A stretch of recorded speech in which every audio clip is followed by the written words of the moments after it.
The scalpel trembled in Margaret's hand as another child's fevered cry pierced the night.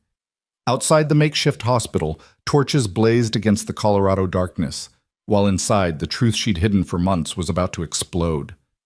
"Please, Doc Hale," the miner's wife begged, not knowing she was addressing the mail-order bride who'd fooled them all. Margaret looked at the dying children, then at James, standing in the doorway, the man who thought he'd married a schoolteacher. The epidemic would expose everything, but letting them die to protect her secret? That was no longer an option. Welcome to Timber Creek, where one woman's deception might be the town's only salvation. Stay with me until the end and comment your location. I'd love to know how far this story has traveled. The stagecoach lurched to a halt with a groan of protesting wood and leather, sending a cloud of dust billowing across the main street of Timber Creek, Colorado. Margaret Hale pressed a lace handkerchief to her nose, though the gesture was more habit than necessity. She'd breathed in far worse during her years in Boston's surgical wards. Through the settling dust, she glimpsed her future, a raw frontier town clinging to the base of the Rockies like a stubborn weed, refusing to be torn from the earth. October 1878 painted the mountains in shades of gold and rust, but Margaret saw only the gray uncertainty of her circumstances. Her gloved fingers tightened around the brass clasps of her trunk, the one piece of luggage that mattered, the one that held the instruments of a life she was supposed to have left behind. "Timber Creek!" the driver bellowed, though his announcement was unnecessary. This was the end of the line in more ways than one. Margaret gathered her traveling dress, a sensible navy wool that had seen her through the journey from Denver, and prepared to step into her new existence. The weight of her deception pressed against her ribs like a too-tight corset. She was no longer Dr. Margaret Hale, the woman who'd fought tooth and nail for her medical degree only to have it rendered worthless by scandal and lies. She was simply Margaret now, a mail-order bride come to marry James Rowland, proprietor of the town's general store. The irony wasn't lost on her. She'd spent years learning to save lives, and now she would spend the rest of hers pretending she hadn't. "Miss Hale." The voice startled her from her reverie. A man stood beside the coach, hat in hand, his face weathered but kind. He was taller than she'd imagined from his letters, broader in the shoulders, with premature silver threading through dark hair that needed cutting. His eyes, a striking gray-green like sage leaves after rain, studied her with an intensity that made her wonder what he saw. "Mr. Rowland," she said, allowing him to help her down from the coach. His hands were steady, calloused from honest work, and when he smiled, lines crinkled at the corners of his eyes. "James, please," he said, his voice carrying a slight Tennessee drawl that his letters hadn't conveyed. "I hope the journey wasn't too arduous." "Nothing I couldn't manage," Margaret replied, smoothing her skirts while mentally cataloging her first impression. James Rowland was handsome in a rugged way, with an air of quiet confidence that spoke of a man comfortable in his own skin. More importantly, he seemed genuinely pleased to see her, not disappointed that his mail-order bride wasn't a blushing young beauty. At 32, Margaret knew she was past the typical age for such arrangements. The silver threads in her own dark hair hastily hidden beneath her bonnet, and the fine lines earned from years of medical study marked her as a woman with a past. But James had specifically requested someone mature and educated in his advertisement, someone who could help with the store's accounts and perhaps teach the local children their letters. If only he knew just how educated she really was. "Let me get your belongings," James said, moving toward the luggage being unloaded from the coach's roof. When he reached for her trunk, Margaret's heart stuttered. "I'll take that one," she said quickly, perhaps too quickly. "It has delicate items. Personal things." James's eyebrows rose slightly, but he nodded without question, taking her other cases instead. "Of course. The store's just across the way. I've prepared rooms above. Nothing fancy, but comfortable enough.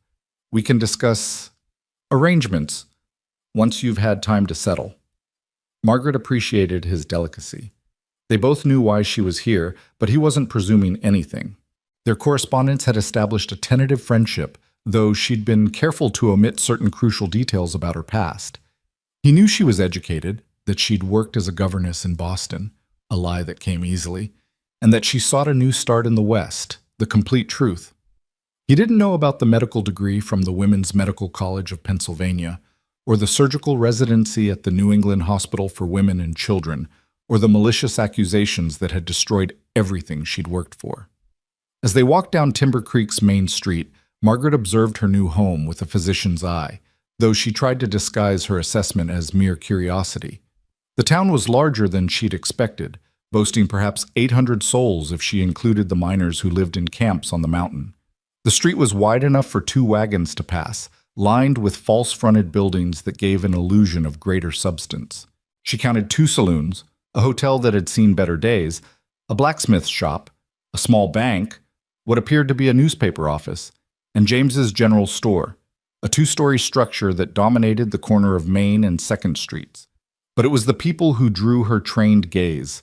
A miner coughed wetly as he passed, the sound suggesting early-stage pneumoconiosis from dust inhalation. A pregnant woman waddled by, her gait indicating the baby had dropped. She'd deliver within the week, Margaret estimated. A child played with a hoop, favoring his left leg in a way that suggested an improperly healed fracture. "Doc Morrison tends to folks here," James said, noticing her attention to the limping child. "He's getting on in years, though. Sometimes has to ride out to the mining camps, and it takes a toll." Margaret filed this information away. An elderly doctor meant outdated techniques, limited supplies, and probably a reliance on laudanum and bloodletting over more modern treatments. Her fingers itched for her instruments, for the familiar weight of a scalpel, the satisfaction of a properly sutured wound. "And is there a midwife?" she asked, trying to sound merely conversational. "Mrs. Brennan, when she's sober," James said with a frown, "which isn't as often as folks would like. Lost a mother and baby last spring. Doc Morrison was out at the mines, and Mrs. Brennan—" He trailed off, shaking his head. Margaret's jaw clenched. Preventable deaths were the worst kind, the ones that haunted a physician's dreams. How many women had she delivered safely in Boston? How many difficult births had she navigated with steady hands and calm authority? And now she would stand by and watch while an incompetent midwife and an elderly doctor let people die? The thought was almost enough to make her turn around and catch the next stage back to Denver. Almost. "Here we are," James said, holding open the door to his store. A bell chimed overhead, a cheerful sound that seemed to mock Margaret's dark thoughts. "Welcome to Roland's General Goods," and, well, welcome home. The store's interior was neat and well organized, with shelves stretching from floor to ceiling, packed with everything from flour and coffee to ribbons and buttons. The smell of leather, tobacco, and pickles in brine created an oddly comforting atmosphere.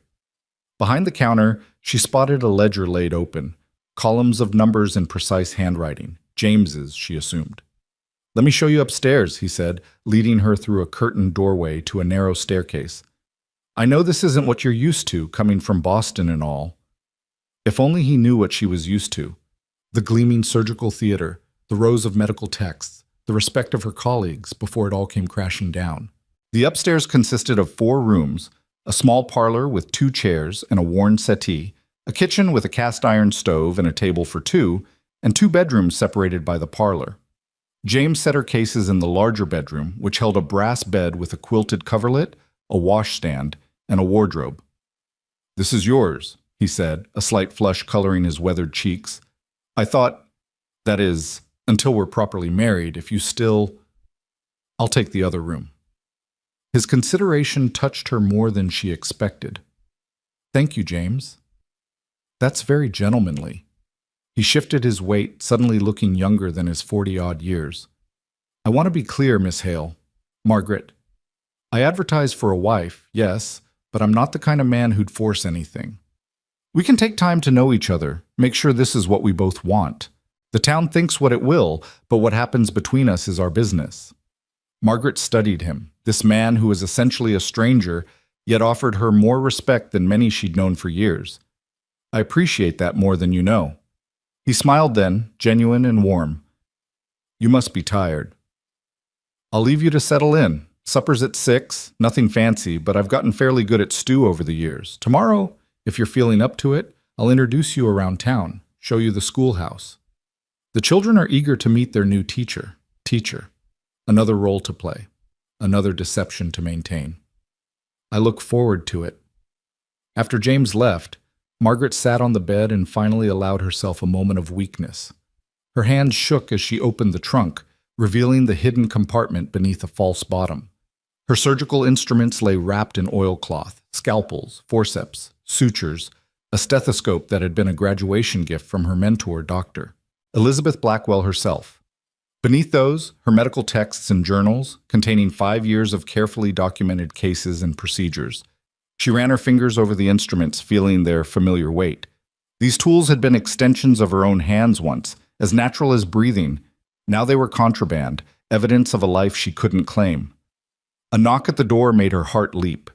She quickly closed the trunk, smoothing her dress as she called out, "Yes?" "Sorry to disturb," James's voice came through the door. "But there's someone here who insisted on meeting you right away. Mrs. Adelaide Hartwell. She's the banker's wife and considers herself the town's social director." Margaret suppressed a groan. Of course there would be a Mrs. Hartwell. Every town had one, a woman who made it her business to know everyone else's business. She would have to be especially careful around such a person. "I'll be right down," she called, quickly checking her appearance in the small mirror above the washstand. She looked tired but presentable, every inch the respectable schoolteacher she was pretending to be. Mrs. Adelaide Hartwell was exactly what Margaret expected. A woman in her 50s with steel gray hair arranged in an elaborate style that had been fashionable a decade ago, wearing a dress with enough ribbons and frills to stock James's entire notions section. Her sharp blue eyes assessed Margaret from bonnet to boots, cataloging every detail for later gossip. "Miss Hale," she said, her voice carrying the artificial sweetness of someone used to getting her way through manipulation rather than directness. "How wonderful to finally meet you. James has been quite mysterious about his correspondence with you." "Mrs. Hartwell," Margaret replied with a carefully measured smile. "How kind of you to welcome me." "Oh, we must look after each other here on the frontier, Mrs." Hartwell said, though her tone suggested that looking after meant keeping tabs on. "I understand you were a governess in Boston." "Yes, for several years." The lie came smoothly now, practiced during the long journey west. "And what family did you serve?" "Perhaps I know of them. My cousin married a Boston banker, you see." "A test, then." Mrs. Hartwell was fishing for information, trying to verify Margaret's story. "The Weatherbys," Margaret said, naming a real family she'd treated. The mother had suffered from chronic migraines. They lived on Beacon Hill, though I believe they've since moved to Philadelphia. "Ah," Mrs. Hartwell said, clearly disappointed that she couldn't immediately verify or dispute the claim. "And what brings a refined woman such as yourself to our humble town?" James stepped in then, bless him. "Mrs. Hartwell, I'm sure Miss Hale would be happy to answer all your questions once she's had time to rest from her journey." Of course," Mrs. Hartwell said, though her eyes remained fixed on Margaret. "I'm hosting a ladies' tea tomorrow afternoon.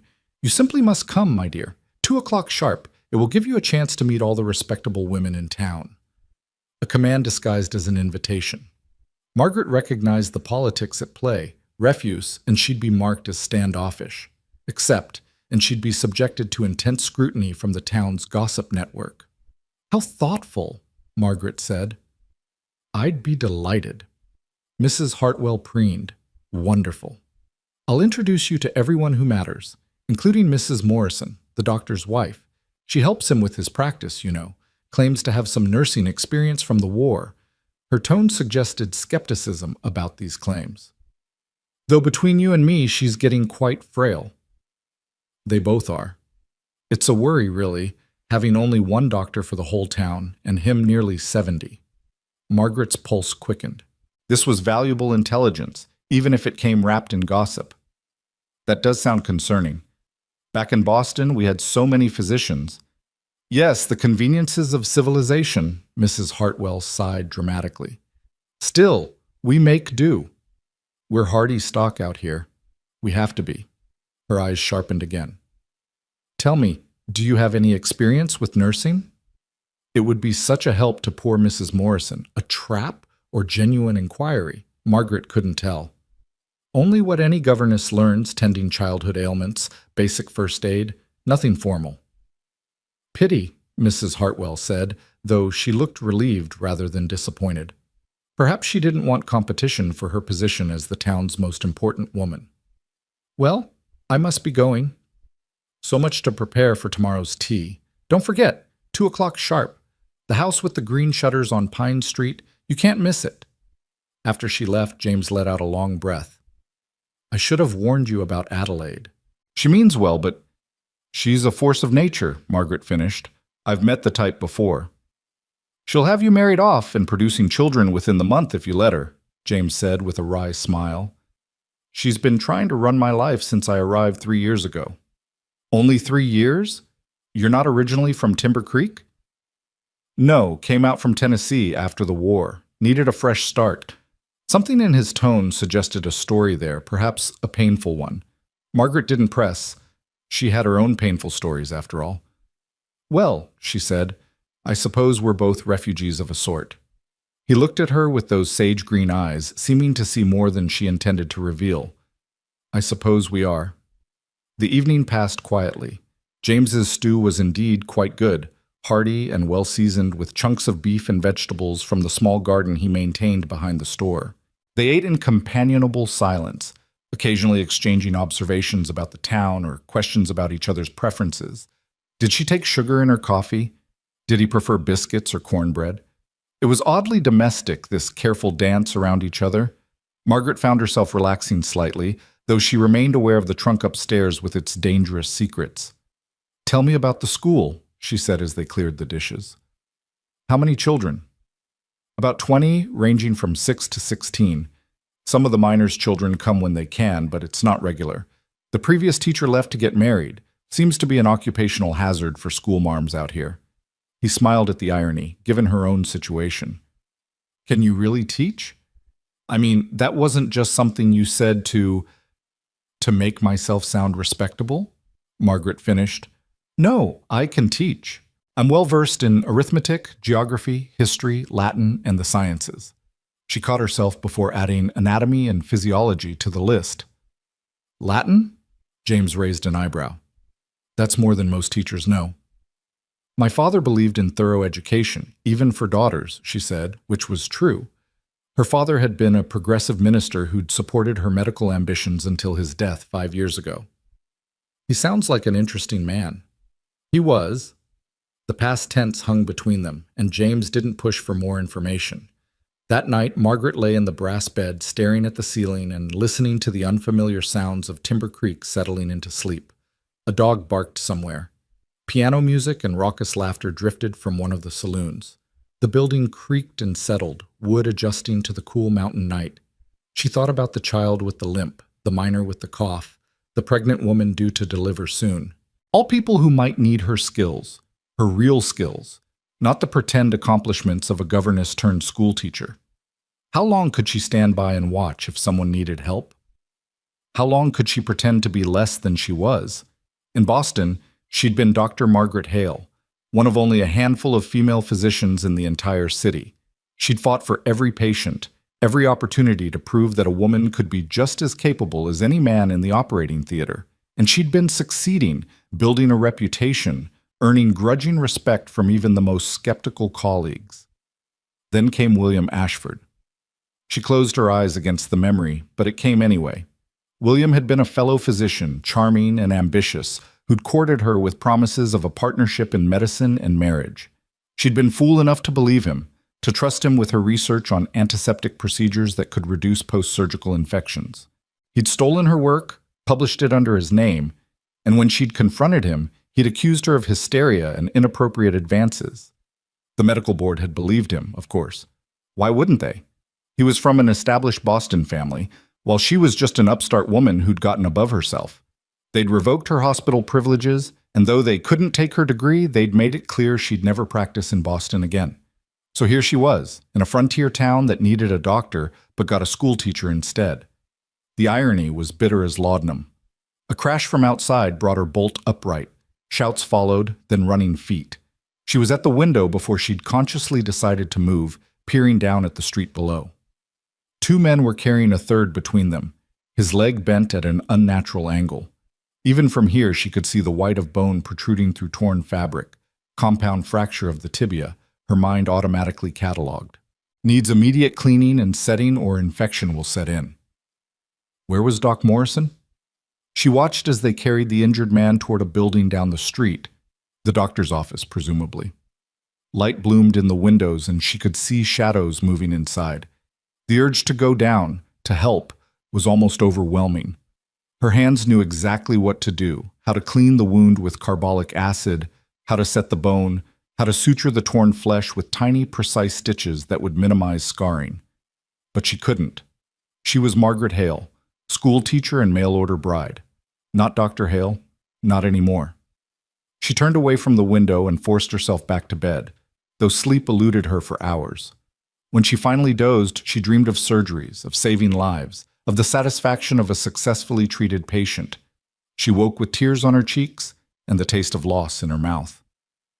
The next morning brought new challenges.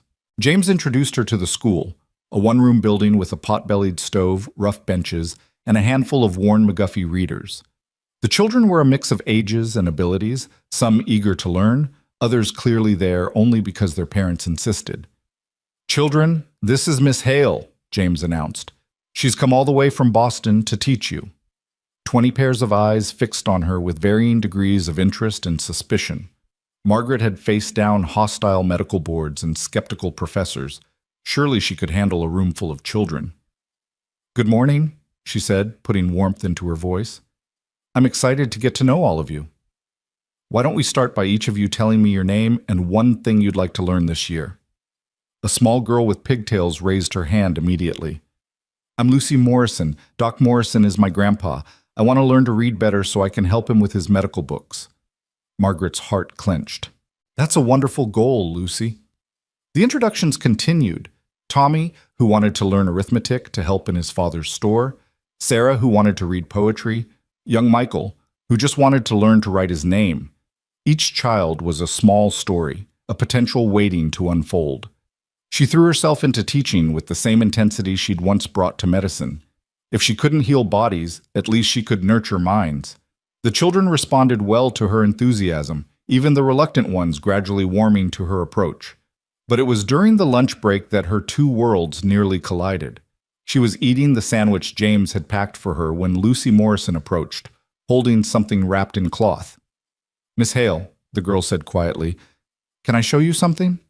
Margaret nodded, and Lucy unwrapped what turned out to be a small bird with a clearly broken wing. "I found it this morning," Lucy said, tears threatening. "Grandpa says it's too small to bother with, but I thought, you seem kind. Do you know how to help it?" Every instinct screamed at Margaret to help. She knew exactly how to set the delicate bone, how to create a tiny splint that would allow it to heal properly, but that would reveal knowledge a governess shouldn't have. She started, then saw the hope in Lucy's eyes. "Let me see." She took the bird gently, feeling along the wing with practiced fingers. A clean break, relatively simple.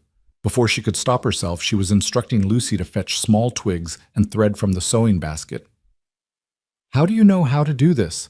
Lucy asked as Margaret deftly created a miniature splint. "I had a friend who was interested in natural philosophy," Margaret said carefully. "She showed me some things about anatomy." It was a weak explanation, but Lucy was too focused on the bird to question it. Margaret showed her how to feed it water from a dropper, how to handle it gently to avoid further injury. "You're good at this," Lucy said with the directness of youth. "Better than Mrs. Brennan when she tried to help Tommy's broken finger last year. She just wrapped it up all crooked, and now it doesn't bend right." Margaret's jaw tightened, another preventable injury improperly treated. How many more were there in this town? That afternoon, she attended Mrs. Hartwell's tea as promised. The banker's house was indeed impressive by frontier standards, 2 stories with real glass windows and those promised green shutters.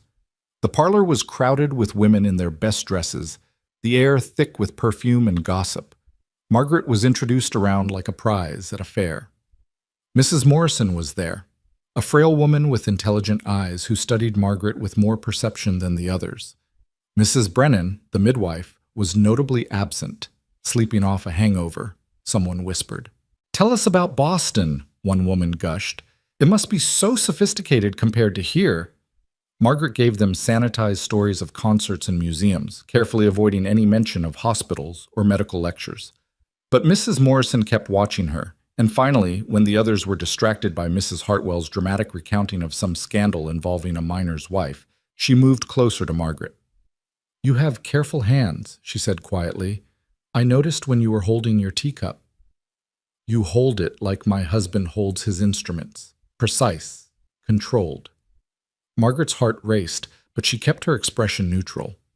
"I was taught proper deportment from a young age." Mrs. Morrison didn't look convinced. "My husband could use help sometimes. Nothing medical, of course, but organizing supplies, keeping records. Would you be interested? The school only meets 3 days a week, after all." It was dangerous putting herself that close to medical practice. But it was also an opportunity to assess what medical supplies were available, to perhaps subtly influence treatments without revealing herself. "I'd be happy to help where I can," she said carefully. Mrs. Morrison smiled, a knowing expression that made Margaret wonder exactly what the older woman suspected. The weeks that followed established a routine. Monday, Wednesday, and Friday, she taught school. Tuesday and Thursday, she helped at Doc Morrison's office, filing, organizing, pretending not to understand the medical texts she could have recited from memory. Evenings were spent with James, growing more comfortable with each other, though they maintained separate bedrooms. James was proving to be more than she'd expected. He was intelligent, well-read, and surprisingly progressive in his views. He supported her teaching, even when some of the men grumbled about her including girls in mathematics lessons. He had a dry sense of humor that caught her off guard and made her laugh when she least expected it. "Why did you really come west?" she asked him one evening as they sat on the porch, watching the sun set behind the mountains. He was quiet for a long moment. "My wife died in Tennessee. Cholera. After that, nothing there felt right anymore. I needed to be somewhere that didn't remind me of her every day." "I'm sorry," Margaret said softly. "It was 6 years ago. The grief has softened into something bearable." He looked at her. "Why did you really leave Boston?" She'd prepared for this question, but sitting there with his honest eyes on her, she found herself wanting to tell the truth. Almost. "There was a man," she said, which was true. "He betrayed my trust, made it impossible for me to stay." James nodded, not pushing for details. "We're quite a pair, aren't we? Running from ghosts." "Running towards something, I hope," she said. He smiled. "I hope so too." It was the pregnant woman who finally tested Margaret's resolve. She'd noticed the woman, Mrs. Patterson, the blacksmith's wife, growing larger each week, noticed too the exhaustion in her face, the swelling in her ankles that spoke of complications. 3 weeks into Margaret's time in Timber Creek, she was walking past the blacksmith shop when she heard screaming. Without thinking, she rushed inside to find Mrs. Patterson on the floor, clutching her belly, blood pooling beneath her skirts. "The baby," Mrs. Patterson gasped. "It's too early." "Only 7 months." Mr. Patterson was frozen with panic. "Doc Morrison's out at the mines, won't be back until tomorrow, and Mrs. Brennan is drunk," his assistant finished. "Saw her passed out behind the saloon an hour ago." Margaret knelt beside the woman, her hands automatically going to check the position of the baby. Breach she could tell immediately, and the bleeding suggested placental abruption. Without immediate intervention, both mother and child would die. "Get clean water boiling," she ordered, her doctor's authority breaking through her careful facade. "And bring clean linens, as many as you can find. Now!" The men scrambled to obey, too panicked to question why the schoolteacher was taking charge. "Listen to me," Margaret told Mrs. Patterson, using her calm physician's voice. "Your baby is turned wrong, and you're bleeding. I need to help you, but you have to trust me. Can you do that?" Mrs. Patterson nodded, tears streaming down her face. "Please, save my baby." Margaret made her decision. She couldn't let them die to protect her secret. "Mr. Patterson, send someone to my room above the store. In my trunk, the one with the brass corners, there's a black leather bag. Bring it immediately." As the blacksmith ran off, Margaret began assessing the situation more thoroughly. The bleeding was significant but not catastrophic, yet. If she could turn the baby and deliver it quickly, they had a chance. James appeared in the doorway, having heard the commotion. His eyes widened at the scene. Margaret, with her hands covered in blood, calmly issuing orders. Margaret. Not now, James, she said firmly. Just help me. He nodded and moved to follow her instructions without question. When Patterson returned with her medical bag, Margaret didn't hesitate. She pulled out her instruments, the ones she'd thought she'd never use again, and set to work. It took 2 hours. 2 hours of careful manipulation to turn the baby, of monitoring the mother's pulse and breathing, of using every skill she'd learned in 5 years of training and practice. The baby came out blue and still, the cord wrapped around its neck. Margaret quickly cleared its airway, rubbing its chest vigorously while silently counting seconds. Come on, breathe. Finally, a weak cry filled the room, and everyone exhaled at once. She's small but strong, Margaret said, wrapping the baby and handing her to the exhausted mother. You'll both need careful monitoring, but I believe you'll recover well. It was only then, as the immediate crisis passed, that she realized what she'd done. The room was full of witnesses: James, Mr. Patterson, his assistant, 2 neighbor women who'd appeared at some point. They all stared at her with expressions ranging from awe to suspicion. You're a doctor, Mrs. Morrison said from the doorway. No one had noticed her arrival, but she stood there with knowing satisfaction on her face. I suspected as much. Margaret straightened, blood still on her hands, and met their gazes steadily. Yes, I was. I trained at the Women's Medical College of Pennsylvania and practiced in Boston until circumstances forced me to leave. Why hide it? James asked, his voice carefully neutral. Because female physicians aren't welcome most places, Mr. Rowland. Because the medical board in Boston made it clear I would never practice again. Because I thought I could start over as something else, something acceptable. She laughed bitterly. I lasted all of 3 weeks. Mrs. Hartwell pushed through the crowd, her face flushed with indignation. This is outrageous.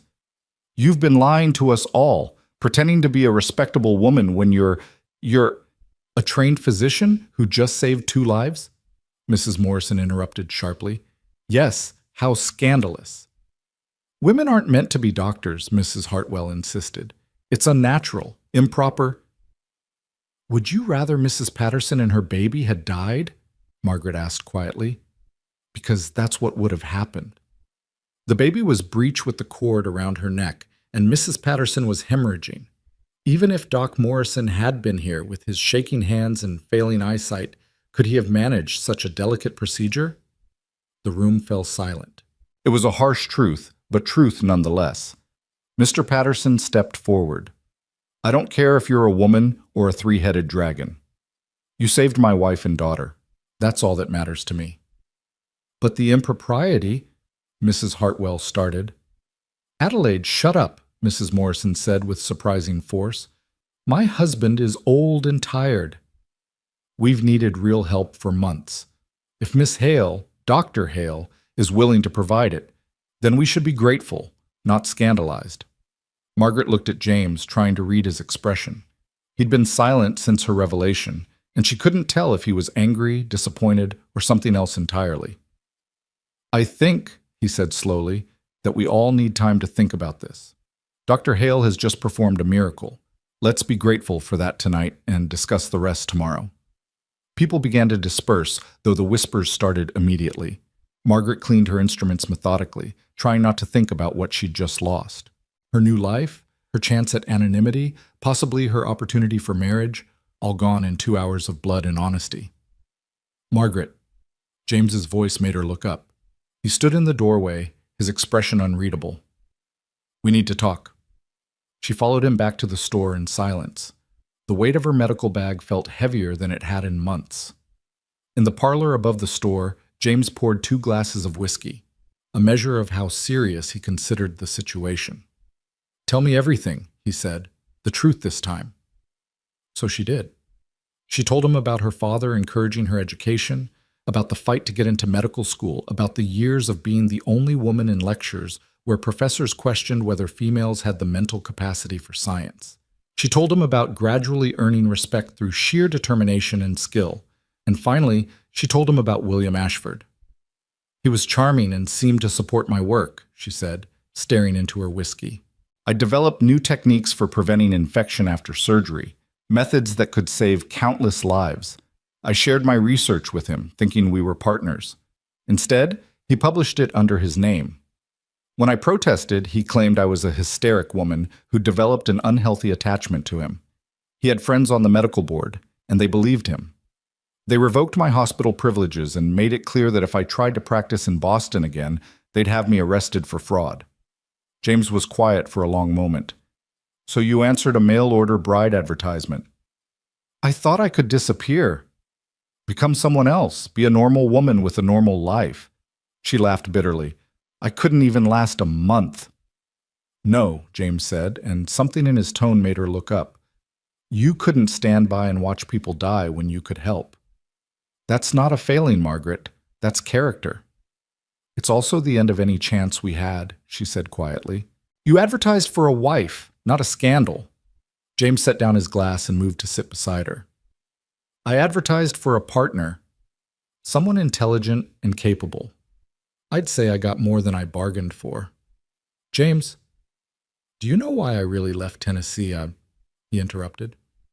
My wife didn't die of cholera. She killed herself. She was melancholic, they said, but I think now she was just desperately unhappy. She wanted to paint, to create art, but everyone told her that was foolish, that she should focus on being a wife and mother, so she did, and it slowly killed her spirit until she decided to kill her body too. Margaret reached for his hand instinctively.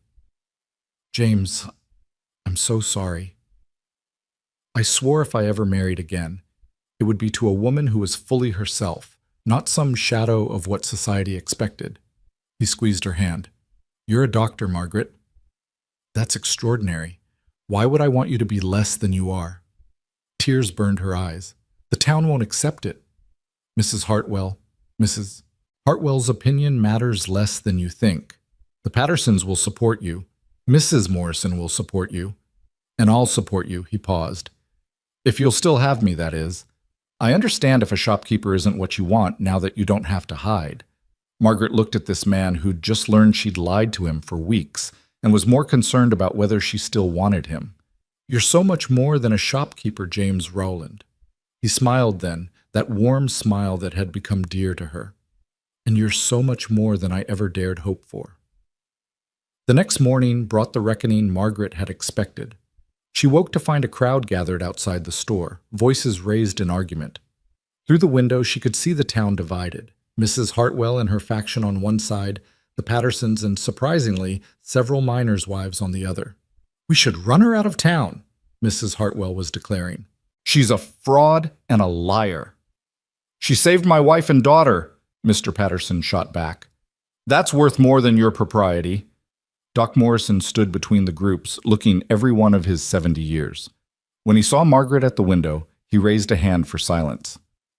I'd like to speak with Dr. Hale, he said, his voice carrying the authority of decades of service to the town. Alone. Margaret dressed quickly and went down to meet him. He was in the store examining her medical bag with professional interest. These are fine instruments, he said without preamble.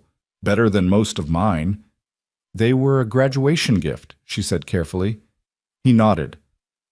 From the Women's Medical College. I've heard of it. Dr. Ann Preston was the dean, wasn't she? A formidable woman, by all accounts. You're not scandalized? He laughed, a rusty sound. My dear, I'm too old and tired to be scandalized. I've been praying for help for 2 years. I didn't specify what form that help should take. He studied her. You handled a breech birth with placental bleeding. That's not easy even for an experienced physician. I've delivered dozens of babies, including complicated births. And surgery? Can you handle surgery? Yes, I was particularly interested in antiseptic techniques. She caught herself. Though I suppose that doesn't matter now. On the contrary. Doc Morrison pulled out a chair and sat heavily. I'm 71 years old, Dr. Hale. My hands shake, my eyes are failing, and I can barely make the ride to the mining camps anymore. This town needs a real doctor, and frankly, I don't care if that doctor wears trousers or petticoats as long as they can save lives. The town won't accept me. Some won't, he agreed, but more will, especially when the alternative is no doctor at all. I'm proposing a partnership. You work with me officially. We'll say you're my assistant if that makes people feel better, but we'll both know the truth. I'll lend you respectability, and you'll do the actual doctoring. And when they realize I'm doing most of the work, by then, they'll be used to it. People are practical out here, Dr. Hale. They care more about results than propriety, whatever Adelaide Hartwell might say. He stood with effort. Think about it. But don't think too long. Mrs. Chen is due to deliver twins any day now, and I haven't successfully delivered twins in 5 years. After he left, James found Margaret standing in the middle of the store, tears streaming down her face. "What's wrong?" he asked, immediately concerned. "He called me Dr. Hale," she whispered. "It's been 6 months since anyone called me that with respect instead of mockery." James pulled her into his arms, and she let herself be held, let herself feel the solid warmth of this man who accepted all of her, not just the convenient parts. The town meeting that evening was contentious. Mrs. Hartwell had rallied her supporters, about a third of the town who felt that Margaret's deception and her profession were equally scandalous. But more people spoke in her favor, not just the Pattersons, but others who'd heard about the successful delivery, who remembered other times when Doc Morrison had been unavailable and someone had died who might have been saved. "She lied to us," Mrs. Hartwell insisted. "She told the same half-truths any woman in her position would tell," Mrs. Morrison countered. "How many of us have hidden parts of ourselves to be acceptable? How many of us have talents we don't use because they're not considered proper?" That struck a chord with many of the women, Margaret noticed. She saw recognition in their faces, the remembered pain of dreams deferred. It was young Lucy Morrison who provided the turning point. The girl stood up, clutching something in her hands. "Miss Hale, Doctor Hale, fix this," she said, holding up the bird with its splinted wing. "It's healing perfect." She knew just what to do. And she taught me about bones and muscles and how bodies work. I want to be a doctor someday, like her and Grandpa. She looked defiantly at Mrs. Hartwell. "Why shouldn't I if I'm smart enough and work hard enough?" "Because you're a girl," Mrs. Hartwell started. "So?" Lucy interrupted with the fearlessness of youth. "Dr. Hale's a girl, and she saved Mrs. Patterson and the baby. Maybe being a girl makes her better at some things. Maybe that's why God sent her here, because he knew we needed her." Out of the mouths of babes, Margaret thought, watching the crowd react to Lucy's words. The unofficial vote wasn't unanimous, but it was decisive. Margaret could stay and practice medicine, though she would officially be Doc Morrison's assistant to maintain some veneer of propriety. Mrs. Hartwell huffed and declared she would never seek treatment from that woman, but most people seemed relieved to have another medical option. "You realize," James said that evening as they sat on the porch, "this changes things between us." Margaret's heart sank. "I understand if you no longer want—" he interrupted, "that you're not dependent on marriage now. You can support yourself as a doctor. So if we marry, it will be because we choose each other, not because you need protection or I need a housekeeper." She looked at him in surprise. "You still want to marry me?" "More than ever," he said simply. "The question is, do you want to marry me? Now that you don't have to?" Margaret thought about the past 3 weeks, about the quiet evenings and shared meals, about his steady support and dry humor, about the way he'd stood by her when her secret was revealed. "Yes," she said, "I choose you, James Rowland. Not because I have to, but because I want to." He kissed her then, their first real kiss, and it was tender and promising and tasted like the beginning of something true. But even as she melted into his embrace, Margaret knew their challenges were far from over. Mrs. Hartwell and her faction wouldn't give up easily. There would be resistance to her practicing medicine, attempts to undermine her at every turn. And somewhere to the east, William Ashford still had her research, still claimed credit for her work. But she had James now, and Doc Morrison's support, and a town that, mostly, was willing to give her a chance. It was more than she'd had in Boston, more than she'd dared hope for when she'd stepped off that stagecoach 3 weeks ago. That night, as she organized her medical supplies in Doc Morrison's office, her office too now, she felt something she hadn't experienced in months. Hope. Not the desperate hope of a woman running from disaster, but the steady hope of someone building something new. The pregnant Chinese woman Doc Morrison had mentioned came in the next morning, and Margaret examined her carefully. Twins, indeed, and both positioned well. With proper care, the delivery should go smoothly. Mrs. Chen was nervous about being treated by a woman doctor, but her husband was pragmatic. "You saved Patterson baby," he said in accented but clear English. "That all I need know." As Margaret prepared her treatment plan, she realized this was her chance to prove herself not in a crisis, but in ordinary practice. If she could build trust one patient at a time, eventually even Mrs. Hartwell's resistance would crumble. But she'd barely finished with Mrs. Chen when young Tommy burst into the office, face flushed with panic. "Dr. Hale, come quick! There's been an accident at the mine!" Margaret grabbed her medical bag without hesitation, the weight of it familiar and urgent in her hands. Tommy was already running back toward the mine, and she followed, her skirts hampering her speed. James appeared from the store, saw her running, and fell into step beside her without question. "How many injured?" she called to Tommy as they ran. "Don't know." Maybe 5, maybe more. The support beam gave way in Tunnel 3. The mine entrance was chaos when they arrived. Men covered in coal dust milled about, some supporting injured companions, others shouting orders that nobody seemed to be following.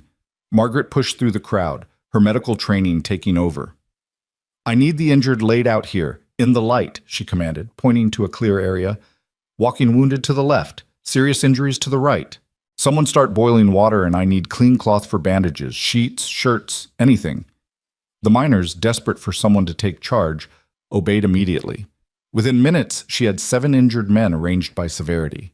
Doc Morrison arrived, wheezing from the exertion, and she quickly briefed him. 2 critical, 1 with a crushed chest, another with a head wound and unconsciousness. 3 with broken bones I can handle, 2 with lacerations requiring sutures. Doc Morrison nodded, moving to the head injury while she tackled the crushed chest. The man, she recognized him as Sean O'Brien, one of the Irish workers, was struggling to breathe, his chest moving asymmetrically. "Flail chest," she diagnosed quickly. "Multiple rib fractures causing paradoxical breathing." She turned to James. "I need you to hold this section of his chest stable while I work." James didn't hesitate, placing his hands where she directed. Margaret worked swiftly, stabilizing the chest wall and clearing the airway. O'Brien's breathing eased, though she knew he'd need careful monitoring for internal injuries. "Mary, Mother of God," O'Brien wheezed when he could speak. "The school teacher's gone and saved me life." "Doctor," James corrected firmly. "Dr. Hale saved your life." Margaret moved on to the next patient, setting bones with swift efficiency. The miners watched with a mixture of awe and discomfort. Many had never seen a woman in command like this, certainly not one up to her elbows in blood and coal dust. It was while she was suturing a gash on a young miner's forehead that she heard the commotion. Mrs. Hartwell had arrived with her contingent, presumably to offer Christian comfort to the injured. Instead, she stood aghast at the scene of Margaret performing medicine in full view of half the town. "This is indecent," she declared. "These men are half-dressed, and she's touching them."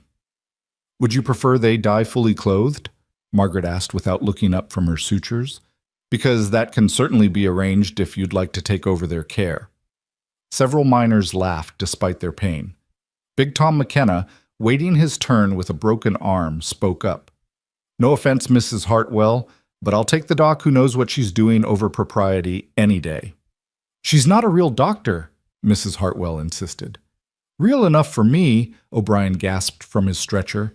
"Real enough to keep me breathing when me chest was caved in." The argument might have continued, but a new crisis emerged. A woman's scream echoed from the direction of town, high and terrified. Margaret's head snapped up, recognizing the particular quality of that scream. A woman in childbirth, and something was wrong. "Go," Doc Morrison said, looking up from his patient. "I can finish here. That sounds like Mrs. Chen." Margaret ran again, her medical bag banging against her hip. The Chinese section of town was only 3 streets over, but it seemed like miles. She found Mrs. Chen's house by the crowd gathered outside and pushed her way in. The scene inside was chaotic. Mrs. Chen was on the floor, surrounded by women speaking rapid Chinese. There was blood, too much blood, and Margaret could see immediately that one twin had been partially delivered but was stuck. "Everyone out except for one person to translate," she ordered. The authority in her voice transcended language barriers, and the room cleared except for Mrs. Chen's sister, who spoke better English. "First baby come quick," the sister explained, "but second baby won't come." She pushing and pushing, but nothing. Margaret examined Mrs. Chen quickly and carefully. The second twin was transverse, lying sideways across the womb. Without intervention, both mother and child would die. "Tell her I need to turn the baby," Margaret said to the sister. "It will hurt, but I can save them both." As the sister translated, Margaret prepared for one of the most difficult procedures in obstetrics. She'd done it twice before in Boston, both times successfully, but never without another doctor present. "James?" she called, knowing he would have followed her. He appeared immediately. "I need you to hold her shoulders. Keep her as still as possible." He nodded, moving into position without question. Margaret appreciated his steady presence, his complete trust in her abilities despite having learned the truth about her only days ago.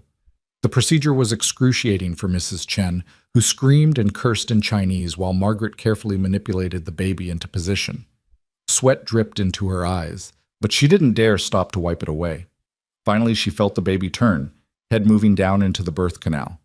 "Now push," she urged, and the sister translated. "Push hard." The second twin emerged in a rush of fluid and blood, smaller than the first, but crying immediately. A good sign.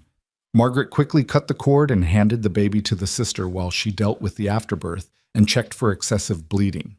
Only when both babies were nursing and Mrs. Chen's bleeding had stopped did Margaret allow herself to slump with exhaustion. She'd been working for 3 hours straight, first at the mine and now here. "You are a miracle," Mrs. Chen whispered in broken English, tears streaming down her face. "You saved my babies." Mr. Chen, who had been pacing outside, fell to his knees when he saw his wife and 2 healthy sons. He grabbed Margaret's bloody hands and kissed them, speaking rapid Chinese that needed no translation. Gratitude was universal. As Margaret emerged from the house, she found a crowd had gathered. Word of the mine rescue and the successful twin delivery had spread. People looked at her differently now, not with suspicion or scandal, but with respect and something approaching awe. "3 lives at the mine, 3 lives here," someone murmured. 6 souls saved in one morning. Even some of Mrs. Hartwell's supporters looked shaken in their convictions. It was hard to argue against results, especially when those results were living, breathing people who would have died without Margaret's intervention. Doc Morrison was waiting at his office when she returned. He looked exhausted but satisfied. "All the miners will survive," he reported, "though O'Brien will need careful watching." He studied her with professional appreciation. "That was fine work today, Dr. Hale. Very fine work." "I had good training," she said modestly. "No," he corrected. "You have good instincts. Training only takes you so far. The rest is natural talent, and you have it in abundance." That evening, James insisted she rest while he brought her supper. They sat in the parlor above the store, and Margaret realized her hands were shaking now that the crisis had passed. "Delayed reaction," she explained, seeing his concern. "It happens after intensive procedures." "You were magnificent," he said simply. "I've never seen anything like it. The way you took command, the way you saved those lives." "It's what I was trained to do," she said, but his praise warmed her. "No, it's who you are," he corrected. "I watched you. You weren't thinking about being proper or acceptable. You were just being yourself fully and completely. It was beautiful." She looked at him, this man who saw her so clearly. "Most men would be intimidated by a wife who could do what I did today." "Most men are fools," James said. "I'm proud of you, Margaret. Proud to know you, proud to stand beside you, proud that you've chosen me." The weight of the day suddenly crashed over her, and she found herself crying, not from sadness but from relief. For months she'd hidden who she was, pretended to be less than she was. Today, she'd been herself completely, and instead of rejection, she'd found acceptance. James moved to sit beside her, pulling her against his shoulder. She let herself lean into his strength, let herself be vulnerable with this man who had proven himself worthy of her trust. "Marry me," he said suddenly. "Not in a month or when things settle down. This week." I don't want to wait anymore." She pulled back to look at him. "James, the scandal will exist whether we're married or not.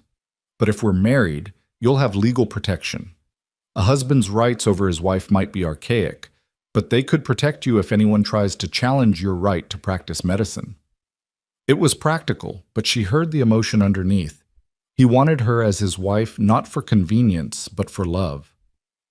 "Yes," she said. "Yes, I'll marry you this week." He kissed her then, deeper than before, and she felt desire spark between them. But before things could progress, another crisis interrupted, a pounding on the store door and urgent voices calling for the doctor. "It never stops," Margaret said with a rueful smile. "No," James agreed, helping her to her feet. "But that's why you're needed here." The emergency was a child with a high fever, possibly scarlet fever. Margaret spent the night treating him with cool baths and willow bark tea, teaching his mother how to manage the fever. By dawn, the crisis had passed, and the child was sleeping peacefully. Walking back to the store as the sun rose over the mountains, Margaret felt something shift inside her. This was her life now. Not the life she'd planned, but perhaps the life she was meant to have. No more hiding, no more pretending. She was Dr. Margaret Hale, soon to be Dr. Margaret Rowland, and Timber Creek was her home. The wedding took place 3 days later in the small church, with Doc Morrison giving her away and half the town in attendance. Mrs. Hartwell and her faction notably absent, but Margaret didn't care. The people who mattered were there: the Pattersons with their healthy baby, Mrs. Chen with her twins, the miners she'd saved, the children from the school. Lucy Morrison served as her bridesmaid, beaming with pride. "When I grow up, I'm going to be just like you," she whispered as she adjusted Margaret's veil, a simple affair borrowed from Mrs. Morrison. "You'll be better," Margaret whispered back. "You won't have to hide who you are." The ceremony was simple but moving. James had written his own vows, promising to support her in all her endeavors, to stand beside her against any criticism, and to love her not despite her unusual profession, but because of the dedication and compassion it represented. Margaret's vows were equally personal. "You saw who I truly was, even when I was hiding it," she said, looking into his sage green eyes. "You gave me the courage to be myself again. I promise to love you with the same fierce dedication I bring to medicine, to stand beside you in the store and in life, and to build something extraordinary together in this unlikely place." When Reverend Matthews pronounced them husband and wife, the cheer from the congregation was loud enough to be heard at the mine. Margaret kissed her husband, and felt complete in a way she hadn't since leaving Boston. The wedding dinner was held in the church hall, a potluck affair with contributions from across the community. The Chinese families brought exotic dishes that most of the town had never tasted. The Irish miners contributed whiskey that probably wasn't entirely legal, and the respectable families brought traditional American fare. It was during the toast that the true impact of Margaret's presence became clear. One after another, people stood to speak not just of the bride and groom, but of what Margaret had already meant to the community. "She saved my wife and daughter," Mr. Patterson said, raising his glass. "But more than that, she showed my daughter that she can be anything she wants to be." "She gave us hope," Mr. Chen added in careful English. "When we thought we lose everything, she gave us 2 sons." Even crusty Big Tom McKenna stood up. "I'll admit, I wasn't sure about a lady doctor at first, but she set my arm better than Doc Morrison ever did. No offense, Doc. And she didn't lecture me about my drinking while she did it." The laughter was warm and inclusive, and Margaret felt the last of her Boston wounds beginning to heal. This wasn't the life she'd planned, but it was becoming something better, more real, more honest. That night, as she and James finally retired to their room together, she felt nervous in a way that had nothing to do with medicine. She knew the anatomy, the mechanics, but this was different. This was intimacy with someone who knew all her secrets and loved her anyway. James was gentle and patient, understanding that despite her medical knowledge, she was inexperienced in the physical aspects of love. "We have time," he whispered against her neck, "all the time in the world." But time, as Margaret was learning, was the one thing a frontier doctor never had in abundance. They'd barely finished breakfast the next morning when Doc Morrison appeared, looking graver than she'd ever seen him. "There's something you need to know," he said, pulling out a letter. "This came on yesterday's stage, but I didn't want to ruin your wedding. It's from the Territorial Medical Board. Someone, we can guess who, has written to them about you practicing medicine without proper territorial certification." Margaret's blood ran cold. Of course, Mrs. Hartwell wouldn't give up so easily. "What does this mean?" James asked, his arm going protectively around Margaret's waist. "It means they're sending an inspector," Doc Morrison said. "He'll be here within the month to evaluate whether Margaret can continue practicing, if he rules against her." He didn't need to finish. They all knew what it would mean. "Can they do that?" James's voice had turned hard. "She has a medical degree." "From Pennsylvania," Doc Morrison pointed out. "Not from Colorado Territory. Different places have different requirements, and they can use that against her if they choose." Margaret sank into a chair, feeling the weight of déjà vu. Was she destined to always be fighting for the right to use her skills? Would there always be someone trying to tear down what she'd built? "We'll fight it," James said firmly. "We'll get testimonials from everyone you've saved. The whole town will support you." "Not the whole town," Margaret said quietly. "And the inspector will likely be a man who shares Mrs. Hartwell's views about women in medicine."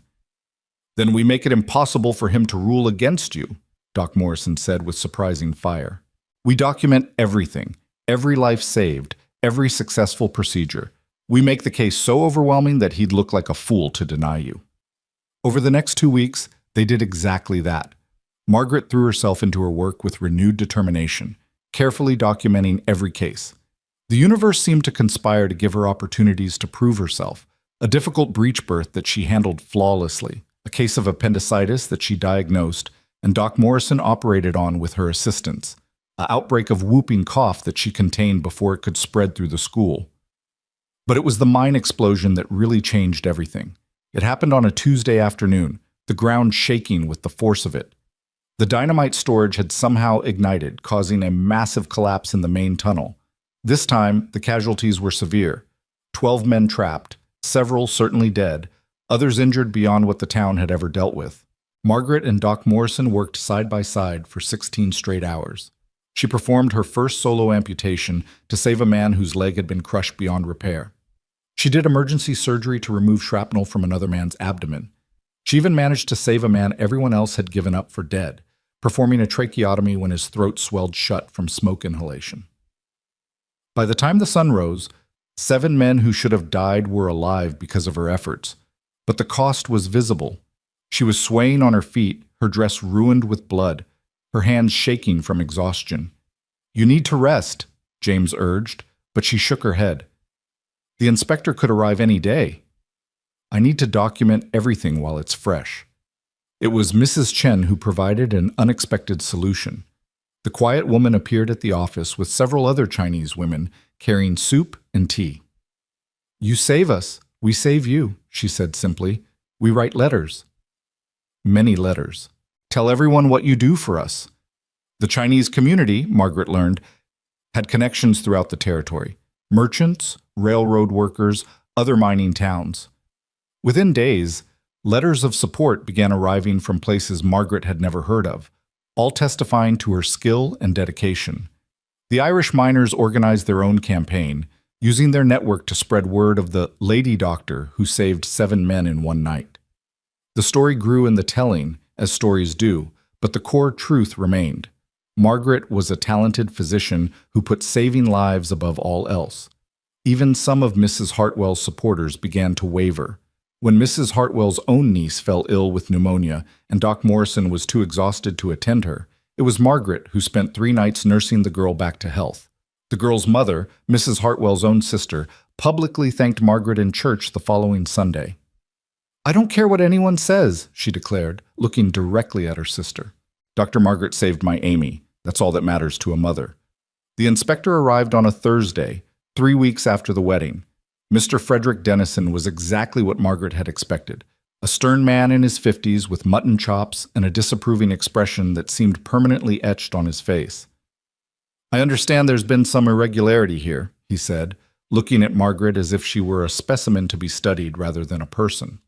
"The only irregularity," Doc Morrison said firmly, "is that we have a qualified physician actually saving lives instead of just going through the motions." Dennison's expression soured further. "I'll be the judge of that. I'll need to review all medical records, observe procedures, and interview townspeople. This investigation will be thorough." Margaret's heart sank. She recognized the type, a man who'd already made up his mind before arriving, but she underestimated the town's response. The next morning, Dennison found his boarding house surrounded by miners, all claiming various ailments that required immediate attention from Dr. Margaret. When he tried to interview Mrs. Hartwell, he found the Patterson baby crawling in the woman's parlor while Mrs. Patterson extolled Margaret's virtues. Even the saloon girls, who rarely ventured to the respectable part of town, showed up to testify about how Margaret had treated them with dignity when they needed medical care. "This is highly irregular," Dennison complained to Doc Morrison. "So is having a talented physician dismissed because of her gender?" the old doctor replied. The breaking point came when Dennison witnessed Margaret in action. A young boy fell from a tree, suffering a compound fracture and severe bleeding. Margaret responded immediately, cleaning the wound with carbolic acid, setting the bone with precision, and suturing the damage with tiny, neat stitches that would minimize scarring. "Where did you learn that technique?" Dennison asked, despite himself. "From Dr. Joseph Lister's papers on antiseptic surgery," Margaret replied calmly, "though I've modified it based on my own experience with infection prevention." She went on to explain her theories, backing them up with statistics from her carefully kept records. Despite his prejudices, Dennison was a doctor, and he couldn't deny the science behind her methods. That evening, he attended a town meeting that had been called specifically for his benefit. One by one, townspeople stood to speak, not just those Margaret had saved, but others who had seen the difference she'd made. "Before Dr. Margaret came, we lost 3 women in childbirth last year," the midwife, Mrs. Brennan, said. She'd sobered up since Margaret's arrival, shamed by the younger woman's competence. "Since she's been here, we haven't lost a single one." "The mine casualties are down by half," the mine foreman reported. "She taught us about wound cleaning and proper bandaging, things that seemed simple but make all the difference. Even Reverend Matthews spoke up. I've seen her treat everyone equally, rich and poor, white and Chinese, respectable women and fallen ones. She embodies Christian charity in her actions, regardless of what some might say about her profession." The most powerful testimony came from Lucy Morrison. The young girl stood up, clutching a notebook. "Mr. Dennison," she said clearly, "I want to be a doctor someday. Dr. Margaret has been teaching me, and I've been keeping notes." She opened her notebook, showing pages of careful observations and drawings. "She's taught me more about science and medicine in 2 months than I learned in years of regular school. If you send her away, you're not just taking away our doctor. You're taking away my future and the futures of other girls like me who might want to be more than what people expect." Dennison looked uncomfortable. Margaret could see him struggling between his preconceptions and the evidence before him. The final verdict came the next morning. Dennison called Margaret, Dr. Morrison, and James to the medical office. "I came here expecting to find an unqualified woman playing at being a doctor," he said stiffly. "Instead, I find a highly competent physician whose methods are more advanced than many male doctors I've evaluated."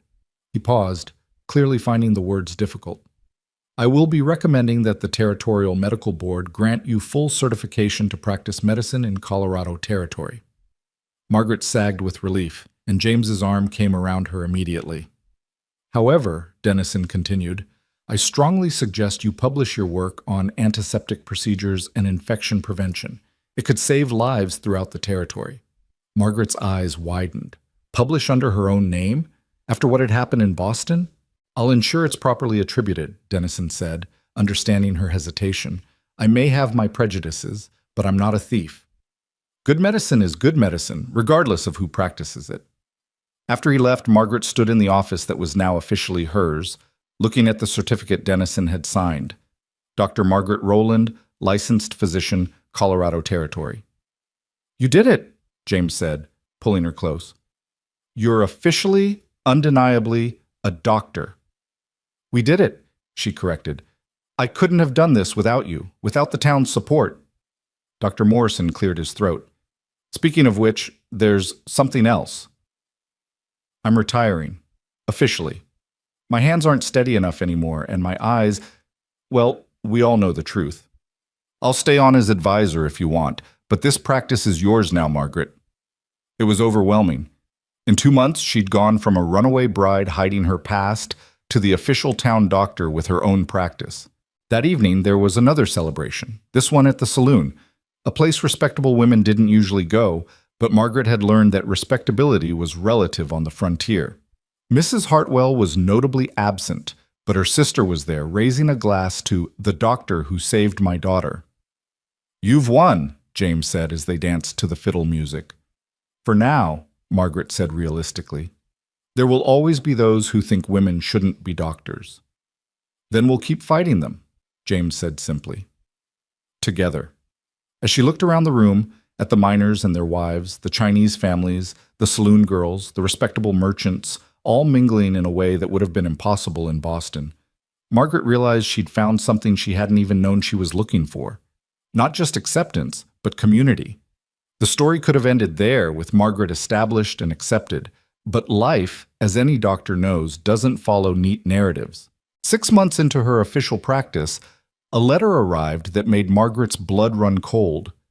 It was from Boston, from a lawyer representing William Ashford. He was suing her for theft of intellectual property, claiming she was using his antiseptic techniques without permission. "He can't do this," James said, furious. "Those were your techniques. Your research." "He can, and he is," Margaret said quietly. "He has the published papers in his name. I have nothing but my word." "Then we fight," Doc Morrison said. He'd been reading in the corner, but now he stood with surprising energy for his age. "Margaret, do you still have your original research notes, the ones from before you knew him?" "Yes, but, and I assume they're dated?" "In your handwriting?" "Handwriting?" "Yes, but his lawyers will claim I forged them." "Not if we can prove otherwise." Doc Morrison pulled out a box of letters. "I've been corresponding with colleagues back east for years," including Dr. Tarn. Elizabeth Blackwell, who mentioned a brilliant young student of hers working on antiseptic procedures. The letters are dated 2 years before Ashford's publication. Margaret stared at him. "You knew? All this time?" "I suspected.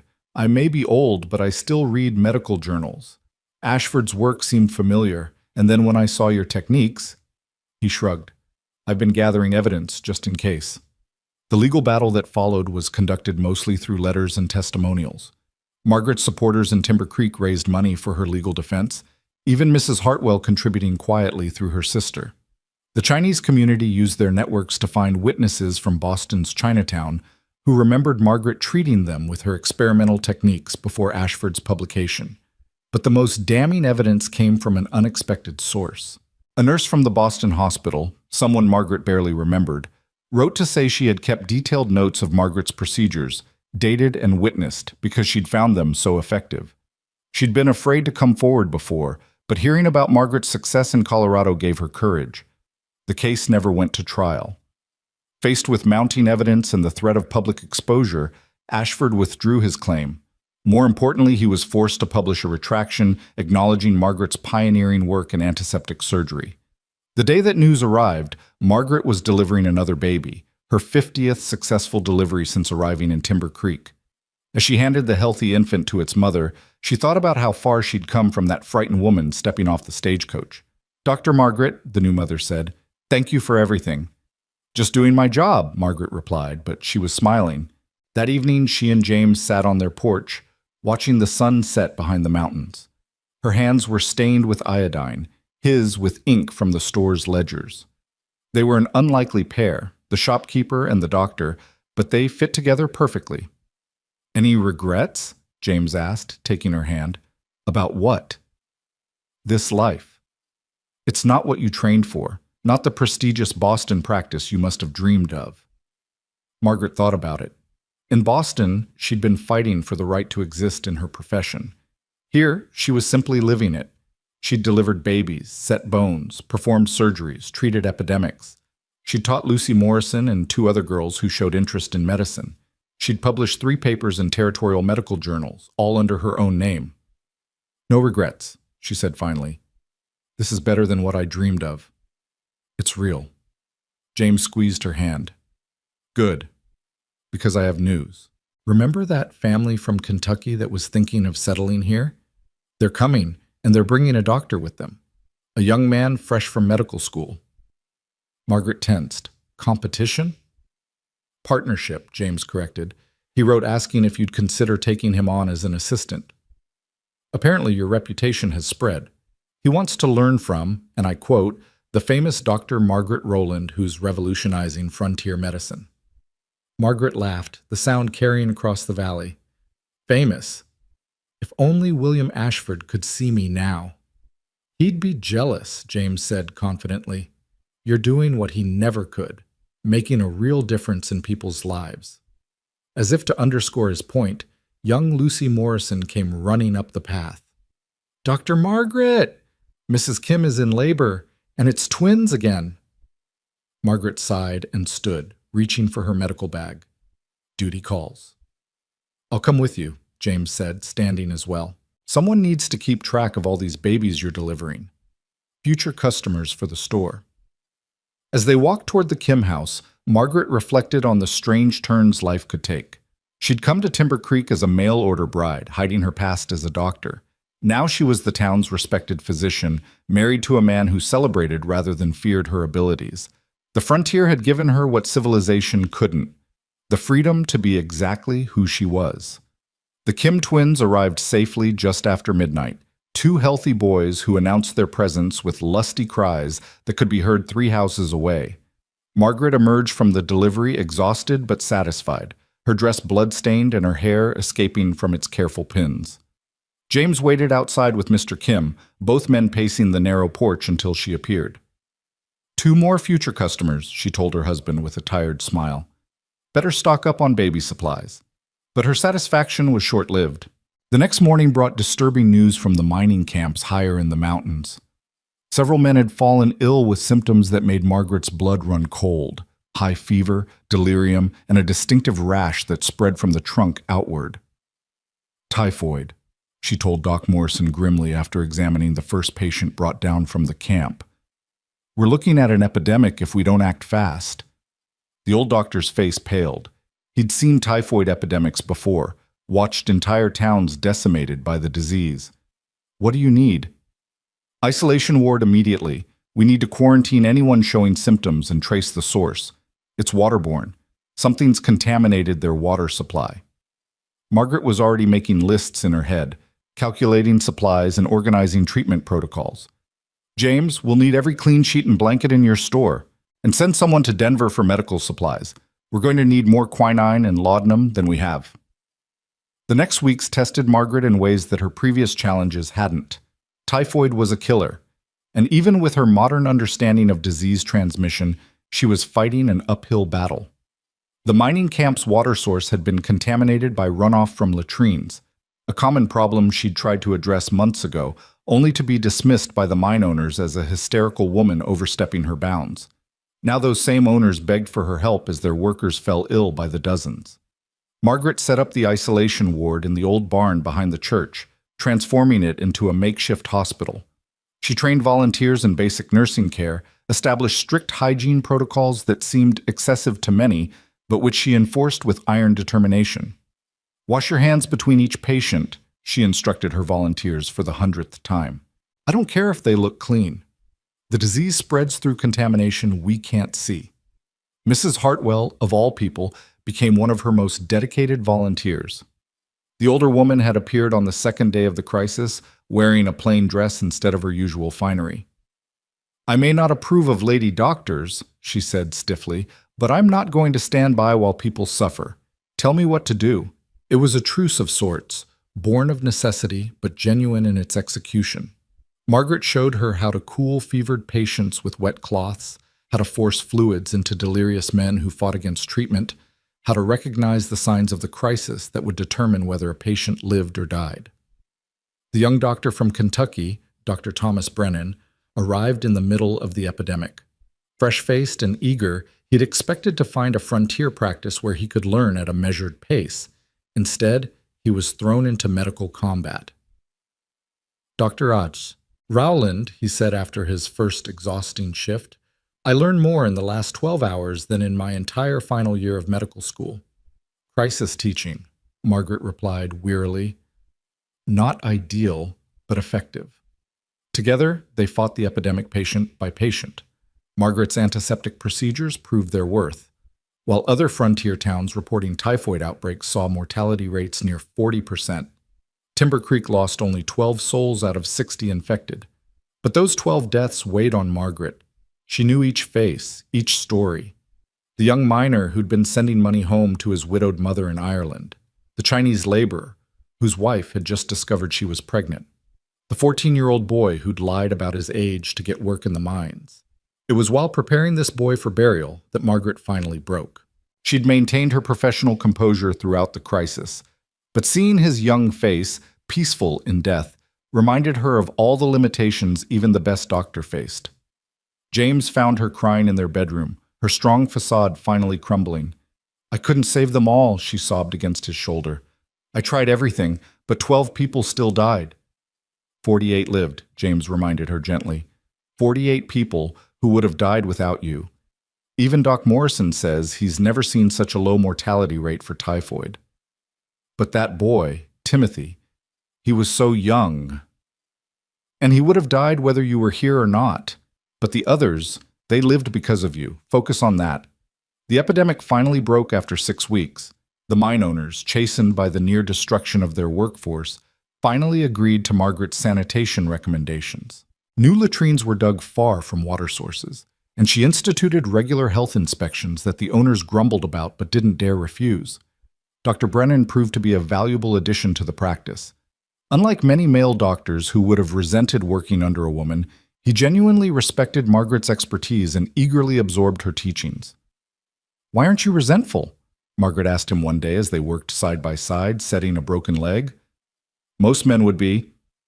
My sister wanted to be a doctor, he replied, his hands steady as he held the bone in place while she wrapped it. She was brilliant, far smarter than me. But no medical school would take her. She died in childbirth 3 years ago. Hemorrhaging that any competent doctor could have prevented, but the only available physician was drunk. He met her eyes. If she'd been allowed to pursue medicine, she might be alive today. So no, Dr. Rowland, I'm not resentful. I'm grateful to learn from someone who fought for the right to save lives. His presence allowed Margaret to expand her practice in ways she hadn't anticipated. With someone to share the routine cases, she could pursue research into altitude sickness that plagued newcomers to the mountains, develop new treatments for mining-related lung diseases, and even begin teaching a formal class for young women interested in medicine. Lucy Morrison was her star pupil, but 3 other girls joined the informal medical education Margaret provided. She taught them anatomy using diagrams she drew herself, chemistry using the limited supplies from James's store, and practical nursing skills that would serve them whether or not they ever became doctors. It was during one of these lessons that unexpected visitors arrived. Margaret was demonstrating suturing techniques on a piece of leather when James appeared in the doorway of the medical office, his expression unreadable. Margaret, there are some people here to see you, from Boston. Her blood ran cold. Behind James stood 3 figures, 2 men in expensive suits and a woman in traveling clothes that screamed Eastern sophistication. Margaret recognized one of the men immediately, Dr. Harrison Whitmore, Chief of Staff at Boston General Hospital. Dr. Hale. Excuse me, Dr. Rowland now, I understand, Whitmore said, removing his hat. May we speak privately? Margaret's students scattered at her nod, though Lucy lingered until Margaret shooed her away. James started to leave as well, but Margaret caught his hand. My husband stays, she said firmly. Whitmore nodded. Of course. This concerns him as well, I suppose. He gestured to his companions. This is Mr. Jonathan Blackwood from the Boston Medical Society and Mrs. Catherine Ashford. Margaret stiffened at the last name. Ashford? William's widow, the woman said quietly. She was younger than Margaret had expected, with tired eyes and a mourning dress that looked several months old. He died 6 months ago. A riding accident. Margaret felt nothing. No satisfaction, no sorrow, just emptiness where William Ashford was concerned. I'm sorry for your loss, she said formally. Don't be, Catherine Ashford replied with surprising bitterness. I discovered after his death what kind of man he really was, including what he did to you. Whitmore cleared his throat. We've come to make amends, Dr. Rowland. The medical community in Boston has reviewed the evidence regarding the antiseptic procedures, and it's clear that you were the true innovator. Ashford stole your work and destroyed your career to cover his theft. That's been established already, Margaret said coolly. He was forced to publish a retraction. A retraction isn't enough, Blackwood spoke for the first time. The Boston Medical Society wants to formally restore your reputation and offer you a position at Boston General. Full surgical privileges, your own research laboratory, and a teaching position at the medical college. Everything she'd once dreamed of, offered on a silver platter. Margaret felt James's hand tighten on hers, but he said nothing, leaving the decision to her. Why now? She asked. It's been over 2 years since I left Boston. Catherine Ashford spoke up. Because I found his journals. He documented everything, his theft of your research, his plan to discredit you, even bribes he paid to certain board members to ensure your dismissal. She pulled a leather journal from her bag, offering it to Margaret. It's all here. I've already provided copies to the authorities. Several members of the medical board are facing criminal charges. Margaret took the journal with trembling hands. Here was complete vindication, proof of everything she'd claimed. She could return to Boston triumphant, reclaim the life that had been stolen from her. We need you, Dr. Rowland, Whitmore pressed. Your techniques have revolutionized surgical practice. Imagine what you could accomplish with proper resources and support. I have proper resources and support, Margaret said, surprising herself with the firmness of her response. I have a practice here, patients who depend on me, students I'm training. Surely you're not comparing this frontier outpost to Boston General, Blackwood said with barely concealed disdain. No, I'm not comparing them, Margaret agreed. There's no comparison. In Boston, I had to fight for every patient, justify my presence every day, prove myself over and over to men who resented my existence in their profession. Here, I'm simply a doctor. I've delivered over 100 babies, performed dozens of surgeries, stopped a typhoid epidemic, and trained the next generation of medical practitioners, including young women who would never have a chance in Boston. Things have changed, Whitmore insisted. With Ashford's crimes exposed, the climate is different now. For how long? Margaret challenged. Until the next William Ashford decides that a woman is too much competition, until the board finds new reasons to restrict female physicians. Catherine Ashford had been silent during this exchange, but now she spoke. She's right, gentlemen.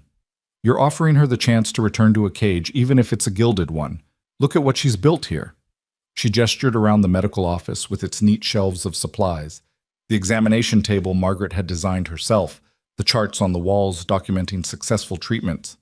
This is freedom. You could have both. Whitmore tried one last time. Split your time between Boston and Colorado. Margaret looked at James, who had remained silent throughout the conversation. His face was carefully neutral, but she knew him well enough to see the tension in his shoulders, the worry in his eyes.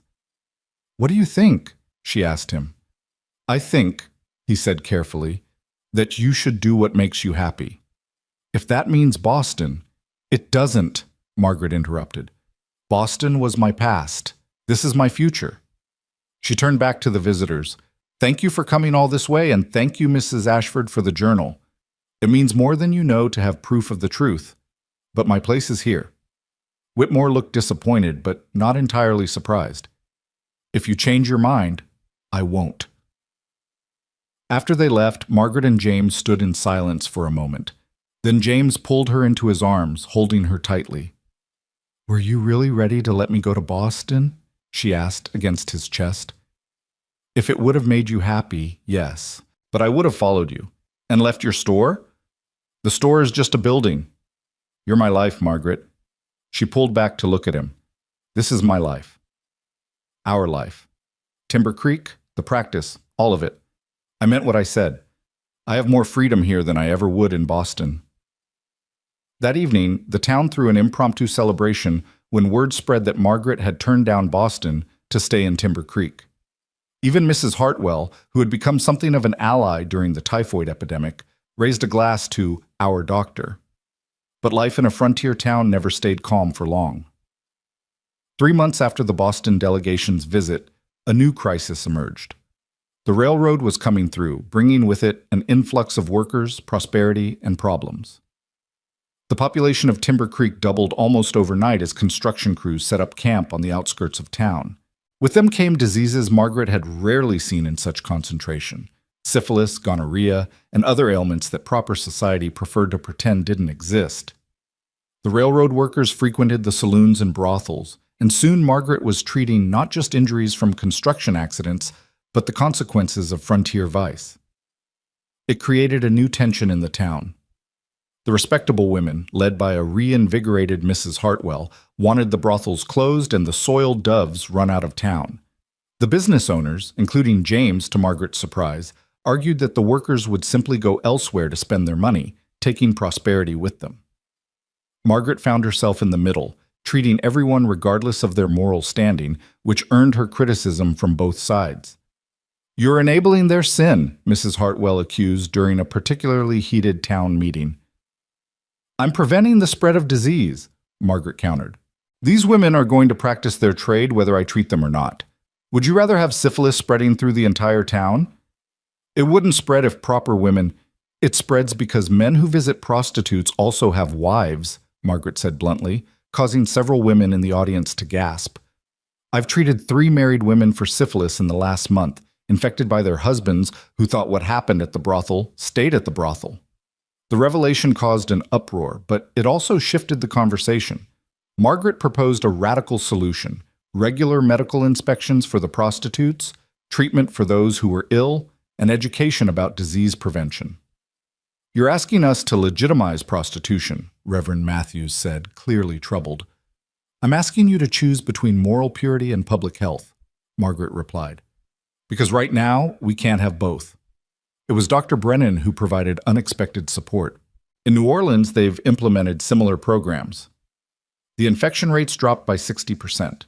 The town council voted narrowly to allow Margaret's program, though the controversy continued to simmer. She began weekly clinics at the brothel, treating the women with the same professionalism she showed all her patients. It was there she met Sarah, a young woman barely 18 who had fled an abusive marriage and found herself with few options for survival. "I don't want this life," Sarah confided during an examination, "but I don't know how to do anything else." Margaret thought of her own journey, the twist that had brought her to Timber Creek. "Can you read and write?" "Yes, ma'am. My mother taught me before she died. I need an assistant for my clinics, someone to help with record keeping and basic nursing tasks. The pay isn't much, but it's honest work." Sarah's eyes filled with tears. "You'd hire me, knowing what I've been?" "I'd hire someone who wants to change her life," Margaret said firmly. The decision to hire Sarah caused another controversy, but Margaret stood firm. Within months, Sarah proved herself invaluable, her gentle manner particularly effective with frightened patients. She also became another student in Margaret's informal medical classes, showing a natural aptitude for diagnosis. The railroad's arrival brought other changes. A newspaper reporter from Denver came to write about the Lady Doctor of Timber Creek, a story that spread Margaret's reputation even further. Letters began arriving from other frontier towns, asking for advice on medical matters, and from young women seeking guidance on pursuing medical careers. One letter stood out, from the Women's Medical College of Pennsylvania, her alma mater. "Dear Dr. Rowland," it read, "your work in Colorado has come to our attention. We are establishing a program to place female physicians in frontier communities where they can practice with greater freedom than in eastern cities. Would you consider serving as a mentor and regional coordinator for this program?" It was an opportunity to expand her impact beyond Timber Creek to help other women find the freedom she'd discovered. Margaret accepted immediately. The first graduate arrived 6 months later. Dr. Elizabeth Chen, a Chinese-American woman who had faced double discrimination in San Francisco. Margaret took her under her wing, helping her establish a practice in the growing Chinese section of town where language and cultural barriers had previously prevented proper medical care. "How do you do it?" Elizabeth asked after a particularly difficult day when several white patients had refused her treatment. How do you keep going when people reject you for who you are? You focus on the ones you can help, Margaret advised. And you remember that every life you save, every patient you heal, proves them wrong. Eventually, results speak louder than prejudice. It was advice Margaret had to follow herself when a diphtheria outbreak struck the town's children. The disease was swift and merciless, attacking the throat and airways, suffocating its young victims. Margaret had read about a new treatment being developed in Europe, an antitoxin derived from horses. But it wasn't available in America yet. "We're going to lose them all," Dr. Brennan said desperately as another child was brought in, gasping for air. "No," Margaret said with determination that surprised even her. "We're going to try something radical." She'd been corresponding with a doctor in Germany who had shared the basic principles of creating the antitoxin.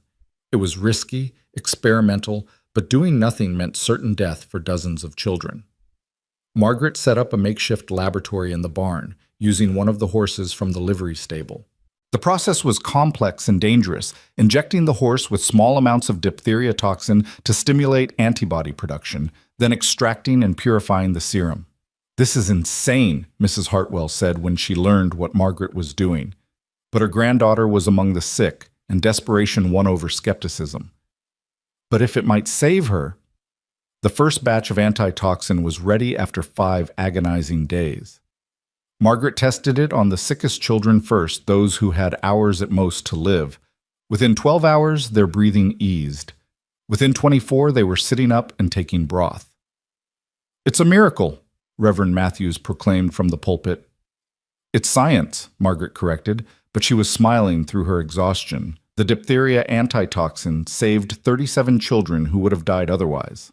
Word of Margaret's innovation spread throughout the medical community, and soon she was receiving correspondence from doctors across the country wanting to learn her methods. But success brought new challenges. A group of investors from Denver arrived, proposing to build a hospital in Timber Creek with Margaret as chief of staff. It was everything she could have wanted, a real hospital with proper operating theaters, laboratory facilities, and beds for 50 patients. "Think of what you could accomplish," the lead investor, Mr. Harold Morrison, no relation to Doc Morrison, urged. "You'd be the first female chief of staff at a hospital west of the Mississippi." The offer was tempting, but Margaret had learned to look deeper than surface opportunities. Who would control the hospital policies? Well, the board of directors, of course, prominent businessmen who understand profit, Margaret interrupted. Would this board include any women? Any members of the Chinese community? Any representation from the miners who would make up most of the patients? Morrison looked uncomfortable. "That's not how hospital boards work, Dr. Rowland." "Then I'm not interested." But the seed had been planted. Timber Creek did need a hospital, just not one controlled by distant investors. Margaret began planning with James, Doc Morrison, and surprisingly, Mrs. Hartwell, who had become one of her strongest supporters. "We'll build it ourselves," Margaret declared. "A community hospital, owned and operated by the town." It took 2 years of fundraising, planning, and construction, but the Timber Creek Community Hospital opened in the spring of 1882. It was modest, 20 beds, 1 operating theater, and a small laboratory, but it was theirs. The board included representatives from every part of the community, including, at Margaret's insistence, 2 women and 1 member of the Chinese community. Doc Morrison, now in his mid-70s and officially retired, cut the ribbon. "This hospital represents something more than medical care," he said in his speech. "It represents what's possible when we put aside our prejudices and work together." Margaret stood beside James, watching as the townspeople toured their new hospital.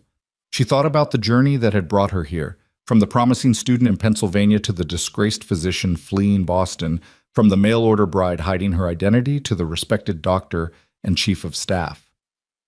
"Any regrets now?" James asked quietly. Margaret looked at the crowd. Lucy Morrison, now 17 and preparing to apply to medical school with Margaret's recommendation. Sarah, who had become a skilled nurse and was engaged to a railroad engineer who didn't care about her past. Dr. Chen, who had delivered her 20th baby the week before. Dr. Brennan, who had married the school teacher and started a family while maintaining his partnership in the practice. No regrets, she said. This is exactly where I'm supposed to be. But that evening brought a reminder that not all battles were won. A telegram arrived from Boston. Catherine Ashford had died suddenly, and her will named Margaret as the beneficiary of William's medical library and research notes, along with a substantial sum of money. She's giving me everything he stole, Margaret said wonderingly, reading the legal documents that accompanied the telegram. His entire collection, all his research, most of which was mine anyway, and enough money to fund the hospital for years. Will you go to Boston for the funeral? James asked. Margaret considered it. Catherine Ashford had shown courage in exposing her husband's crimes, and she deserved respect for that. Yes, but not alone. I want you to come with me. To Boston? To show them what I've built, Margaret said with a smile that held a hint of triumph. To show them that their loss was Timber Creek's gain. The trip to Boston was surreal. The city seemed smaller than Margaret remembered, more confined. The medical society held a reception in her honor, and she found herself surrounded by men who had once dismissed her, now eager to hear about her frontier innovations. Your work with diphtheria antitoxin is groundbreaking, one professor gushed. You must publish immediately. I have, Margaret replied coolly. In the Colorado Medical Journal, the Frontier Physician Quarterly, and the Women's Medical Review. Perhaps you should expand your reading. She attended Catherine's funeral, a quiet affair with few mourners. Afterward, she visited William's grave, feeling nothing but a distant sadness for the waste of what could have been. Not their relationship, but his potential to do good instead of harm. The medical library was impressive, and Margaret arranged for it to be shipped to Timber Creek. But it was in William's private papers that she found the most valuable treasure. Correspondence with European physicians about experimental treatments, research that he'd hidden away because it didn't serve his immediate ambitions. He was so focused on glory that he missed the real opportunities to advance medicine, she told James, as they sorted through the papers in William's former study. His blindness was Timber Creek's gain, James replied. These resources will help hundreds of people. They returned to Colorado with 2 additional travelers, a young woman named Patricia, who had sought out Margaret at the Boston reception, desperate to escape an arranged marriage and pursue medicine, and surprisingly, Dr. Whitmore's daughter Rebecca, who had defied her father to seek training under Margaret. He'll disinherit me, Rebecca said cheerfully as the train carried them west. But what use is inheritance if you can't live your own life? Margaret saw herself in these young women, the determination, the willingness to sacrifice respectability for purpose. She would train them as she'd been trained, but without the obstacles, without the need to hide or diminish themselves. The hospital thrived under Margaret's leadership. Within a year, they'd added a maternity ward and a children's wing, funded by Catherine Ashford's bequest. The mortality rate in Timber Creek dropped to the lowest in the territory, and other towns began sending their difficult cases to Margaret's team. But it was a personal milestone that marked Margaret's greatest triumph. On a cold December morning in 1883, she discovered she was pregnant. At 37, she had assumed motherhood had passed her by, but her own body proved her wrong. A baby, James said wonderingly when she told him. Our baby. I'm old for a first pregnancy, Margaret warned. There are risks, which you're uniquely qualified to manage, James interrupted. Margaret, this is wonderful. The pregnancy was difficult, as she'd expected. Her age, combined with the demands of her practice, took their toll. Dr. Brennan and Dr. Chen took over most of her duties, while Margaret found herself in the unusual position of being a patient. This is intolerable, she complained to James after being confined to bed rest in her 8th month. I have work to do. You have a baby to grow, he countered. Let others take care of the town for once. The labor was long and complicated, and for the first time Margaret understood the fear her patients felt. But with Dr. Chen attending and Sarah assisting, she delivered a healthy daughter just as the sun rose on a spring morning in 1884. What will you name her? Lucy Morrison asked, now back from her first year at medical school, visiting her mentor and new baby. Margaret looked at the infant in her arms, then at James, who was gazing at both of them with such love it took her breath away. Hope, she said. Hope Catherine Rowland, because she represents everything I thought I'd lost and found again.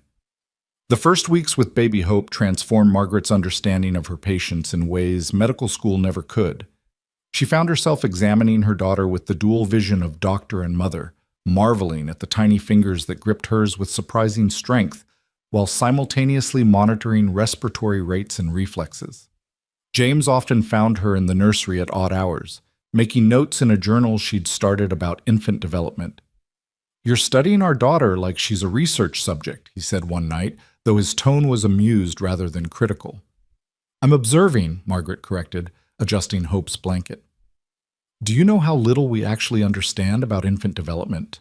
Most of what we consider medical knowledge about babies comes from old wives' tales rather than scientific observation." It was this realization that led to Margaret's next innovation. She established what she called well-baby clinics at the hospital, free sessions where mothers could bring healthy infants for regular checkups rather than waiting until illness struck. The concept was revolutionary, preventive care rather than reactive treatment. Mrs. Hartwell, who had become one of Margaret's most unlikely champions, organized the town's women to support the initiative. "If Dr. Rowland says it will keep our children healthier, then by God, we'll make sure every mother in this town participates." The clinics revealed problems Margaret hadn't anticipated. Many mothers, especially among the poorer families, were malnourished themselves, affecting their ability to nurse. Children showed signs of rickets from lack of proper nutrition. Some families were using dangerous home remedies that did more harm than good. "We need to do more than treat illness," Margaret told the hospital board. "We need to address the conditions that cause illness." This led to the establishment of what Margaret called the Timber Creek Health Initiative, a comprehensive program that included nutrition education, sanitation improvements, and even a community garden where families could grow fresh vegetables. It was ambitious beyond anything a frontier town had attempted, but Margaret had learned that Timber Creek was capable of surprising things when its people united behind a cause. The program was barely underway when a new crisis struck. It started with a single patient, a railroad worker named Michael Sullivan, who came in with what appeared to be a simple fever. But Margaret noticed something unusual about his symptoms: the characteristic swelling of lymph nodes, the particular pattern of the fever, the rose-colored spots on his torso. "Bubonic plague," she whispered to Dr. Brennan, her voice barely audible even in the privacy of her office. His face went white. "That's impossible. There hasn't been plague in America. There has been in San Francisco's Chinatown. The authorities have been suppressing news of it to prevent panic." Margaret had been corresponding with Dr. Chen's colleagues in California, receiving reports that the official channels ignored. "If it's here, we have maybe days before it spreads through the entire town." The next hours were crucial. Margaret instituted an immediate quarantine of Sullivan and anyone who'd had contact with him. She sent urgent telegrams to Denver for supplies and implemented protocols that seemed extreme to many townspeople: mandatory reporting of all fever cases, isolation of suspected patients, and most controversially, a rat extermination campaign. "Rats?" Mayor Thompson asked incredulously. "You're telling us the plague is spread by rats?" "By the fleas they carry, specifically," Margaret explained, aware of how insane it sounded to those unfamiliar with the latest bacteriological research. "I know it seems far-fetched, but I've been corresponding with researchers in Hong Kong and India where plague outbreaks are more common. The connection to rats and fleas is well established." The town divided again, some trusting Margaret's expertise, others convinced she'd finally overreached. But when two more cases appeared, both in buildings with severe rat infestations, even skeptics began to listen. The rat campaign became a town-wide effort. James organized the merchants to offer bounties for dead rats, a nickel each, a fortune for the town's children who threw themselves into the hunt with enthusiasm. The Chinese community, familiar with plague from their homeland, shared traditional methods of rat-proofing that proved remarkably effective. Sarah, now Margaret's chief nurse, led teams through the poorer sections of town, helping families clean and seal their homes against rodents. She worked with a dedication that impressed everyone, especially considering she was now 6 months pregnant with her first child. "You should be resting," Margaret told her, though she knew the advice was hypocritical. She'd worked until the day Hope was born. "These people took me in when I had nothing," Sarah replied. "I won't abandon them now." The plague crisis lasted 3 weeks. In the end, only 7 cases emerged, and remarkably, only 1 death. Sullivan himself, who had been too far gone when he first sought treatment. It was an astounding success considering plague typically killed 60% of its victims. But the victory came at a cost. The quarantine and rat campaign had been expensive, draining the hospital's reserves. Several businesses had suffered from the isolation measures, and Margaret herself was exhausted, having barely slept during the crisis while also caring for baby Hope. It was Dr. Chen who noticed Margaret's own symptoms first, the persistent cough she'd dismissed as exhaustion, the night sweats she attributed to anxiety, the weight loss she hadn't paid attention to amid the chaos. "Margaret," she said quietly after cornering her colleague in the supply room, "when did the coughing start?" "It's nothing. Just the stress." "When did it start?" Chen's tone brooked no argument. 6 weeks ago, maybe 7. Chen's expression was grave.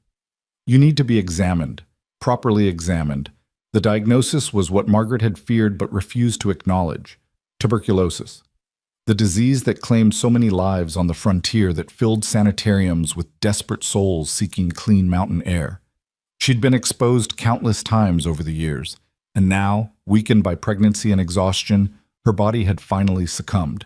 "The irony is not lost on me," she told James that evening as they sat in their parlor, Hope sleeping peacefully in her cradle, unaware of how her world had just shifted. "I saved the town from plague only to discover I have consumption." James pulled her close, and she could feel him trembling. "There are treatments. Sanitariums, you know what needs to be done." "I need to go away," Margaret said, voicing what they both knew. "The high-altitude sanitarium in Colorado Springs. Dr. Brennan and Dr. Chen can manage the practice, but I need to go away, possibly for months. Then we all go. Hope and I will come with you. James, the store can be managed by others. You're my wife, Margaret. Where you go, I go." But it wasn't that simple. Hope was still nursing, and the sanitarium wouldn't accept infants for fear of infection. The store was James's livelihood and couldn't be abandoned for months. And the hospital needed steady leadership, not the chaos that would come from Margaret's sudden absence. In the end, they compromised. Margaret would go to the sanitarium for initial treatment, 3 months minimum. James would stay in Timber Creek with Hope, bringing her to visit when the doctors deemed it safe. Sarah, despite her pregnancy, would help care for Hope, along with a wet nurse they hired from among the mining families. The morning of Margaret's departure was gray and cold, fitting her mood. Half the town turned out to see her off, many with tears in their eyes. She'd delivered their babies, set their bones, saved their lives, and now they faced the possibility that their doctor might not return. "You'll beat this," Lucy Morrison said fiercely. She was home from medical school for the summer, having distinguished herself in her 2nd year. "You're the strongest person I know." "Take care of them," Margaret told Dr. Brennan and Dr. Chen. "The town, I mean. They're stubborn and superstitious and wonderful. Don't let them backslide on the sanitation measures." "We won't let you down," Brennan promised. The hardest goodbye was to Hope.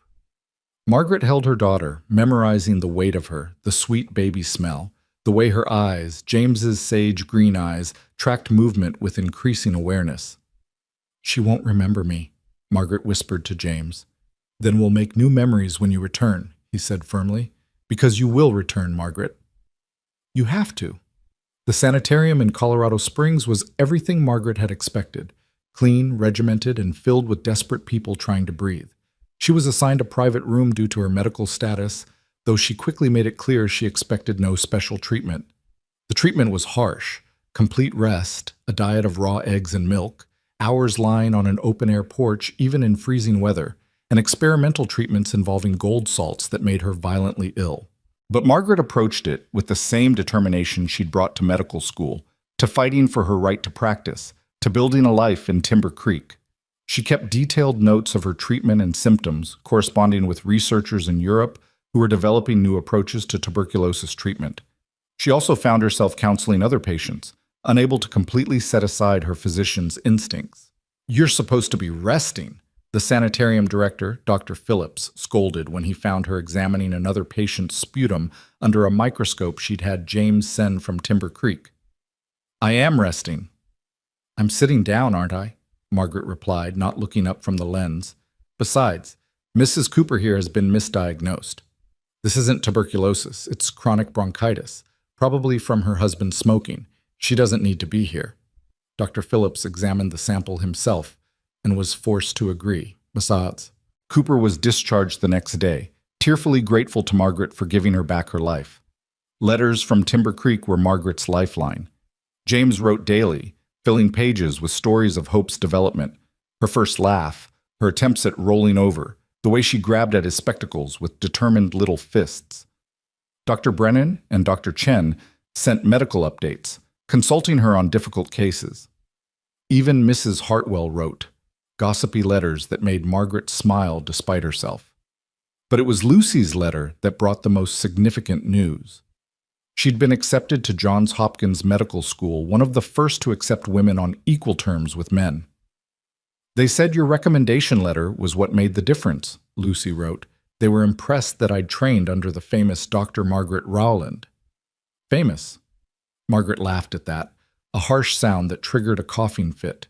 She was famous for being a woman who wouldn't give up, nothing more. The second month of treatment brought improvement. The night sweats decreased, the coughing lessened, and she began to gain weight.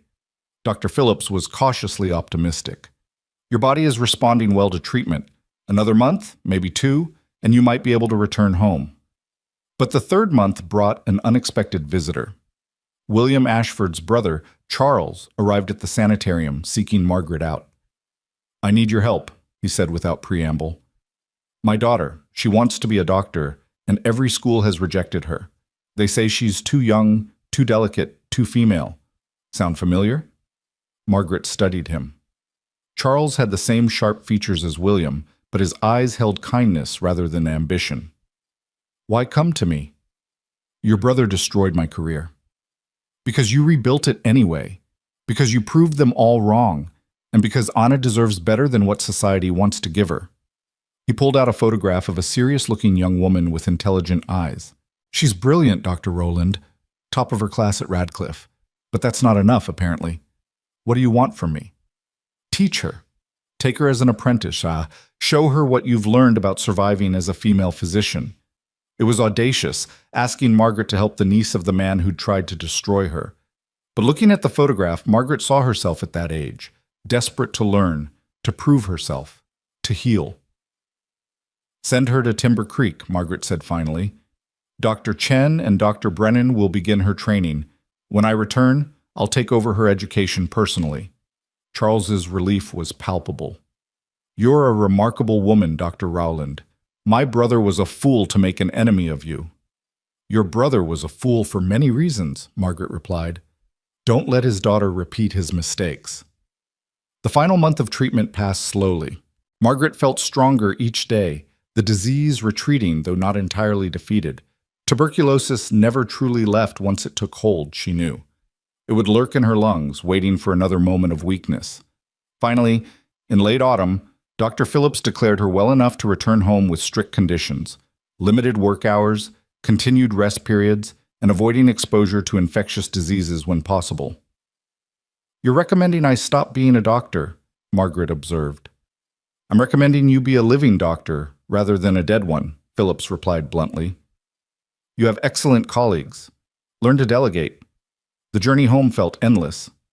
Margaret pressed her face to the train window as they approached Timber Creek, drinking in the familiar sight of the mountains, the mine structures on the hillsides, the town spread out in the valley like a patchwork quilt.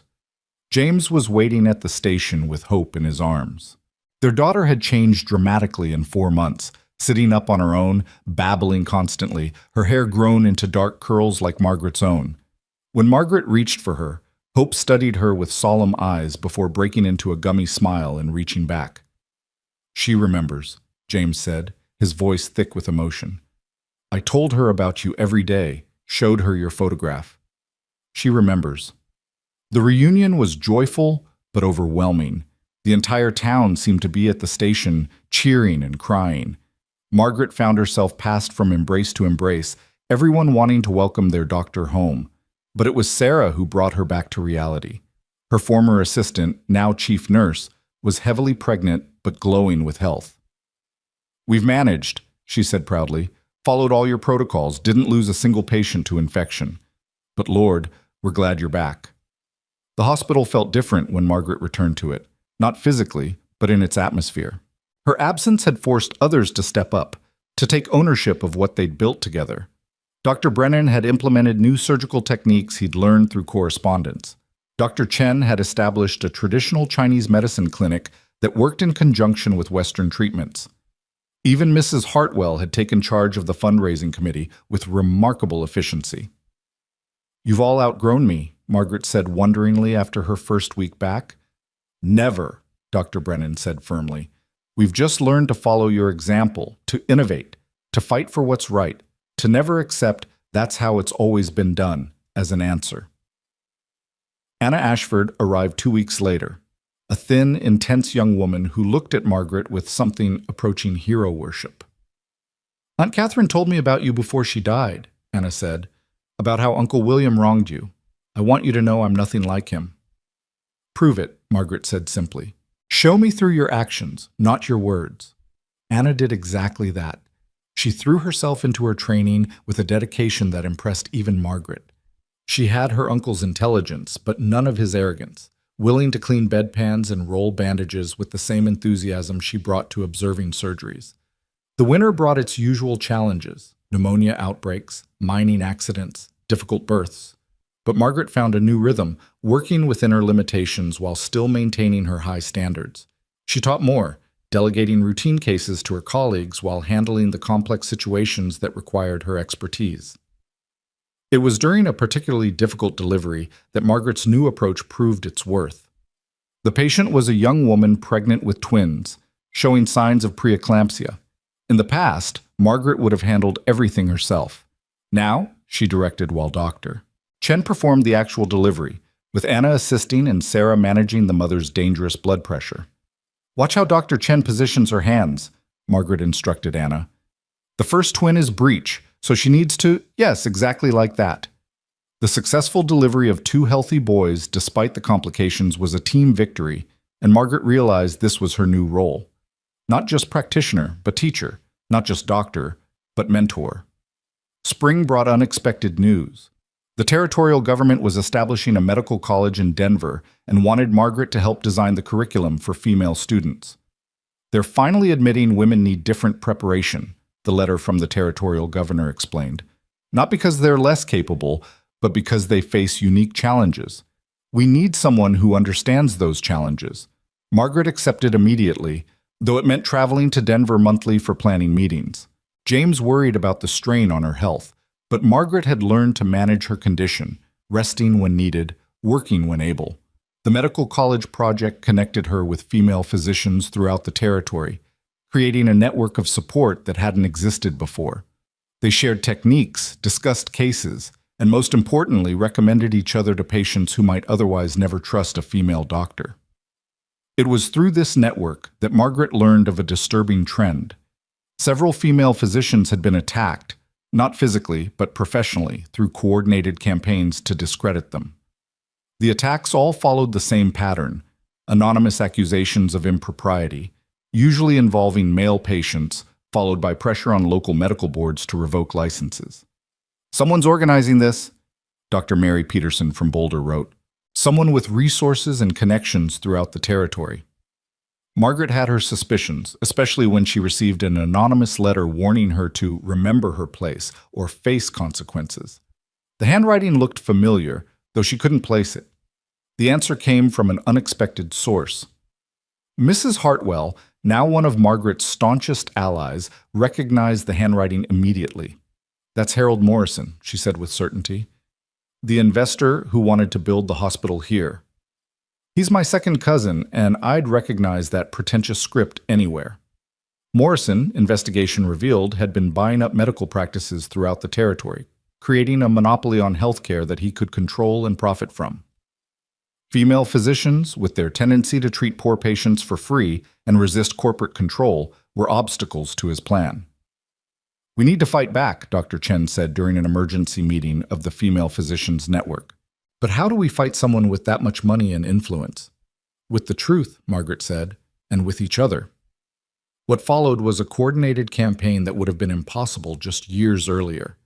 Female physicians throughout the territory began documenting not just their successes, but the patterns of attacks against them.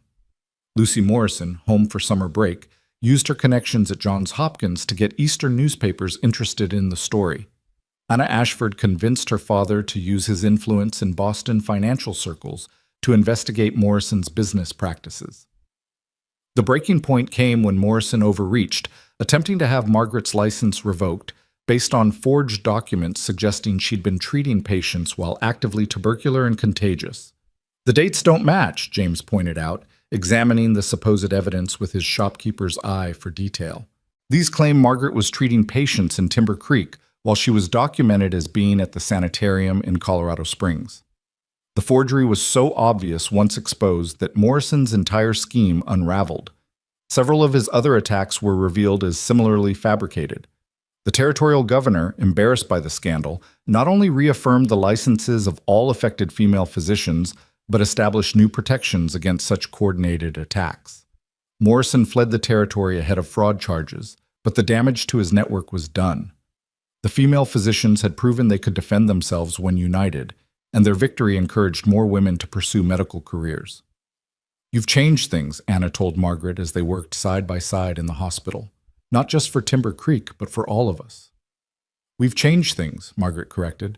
"No one person can shift society. It takes all of us pushing together." That evening, Margaret sat in her garden. Another innovation, a medicinal herb garden that provided both treatments and teaching opportunities. Hope toddled among the plants, supervised by James, who was trying to keep her from eating the leaves. Sarah's son played nearby, the two children having become inseparable. Dr. Brennan and his wife stopped by with news that their second child was on the way. Dr. Chen brought mooncakes from the Chinese New Year celebration. Anna discussed her plans to return to Boston for formal medical training, armed with Margaret's recommendation and hard-won experience. Even Mrs. Hartwell appeared, bringing gossip and grudging admission that female doctors might not be the downfall of civilization after all. As the sun set behind the mountains, painting the sky in shades of pink and gold, Margaret reflected on the journey that had brought her here. She'd lost her career in Boston only to build something greater in Timber Creek. She'd hidden her identity only to discover that being herself was her greatest strength. She'd faced disease, prejudice, and organized opposition, emerging scarred, but victorious. "You're thinking deep thoughts again," James observed, settling beside her with Hope in his lap. "I'm thinking about persistence," Margaret replied, "about how the things that seem like endings are really beginnings in disguise." "Your ending in Boston was Timber Creek's beginning," James agreed, "and our beginning." Hope reached for Margaret with chubby hands, babbling something that might have been Mama. Margaret pulled her daughter close, feeling the solid weight of this life she'd built, this future she'd secured not just for herself but for others. Tomorrow would bring new challenges. There would always be those who believed women shouldn't be doctors, always be diseases to fight, and prejudices to overcome. But tonight, surrounded by family and friends in this unlikely frontier town that had become home, Margaret allowed herself a moment of complete satisfaction.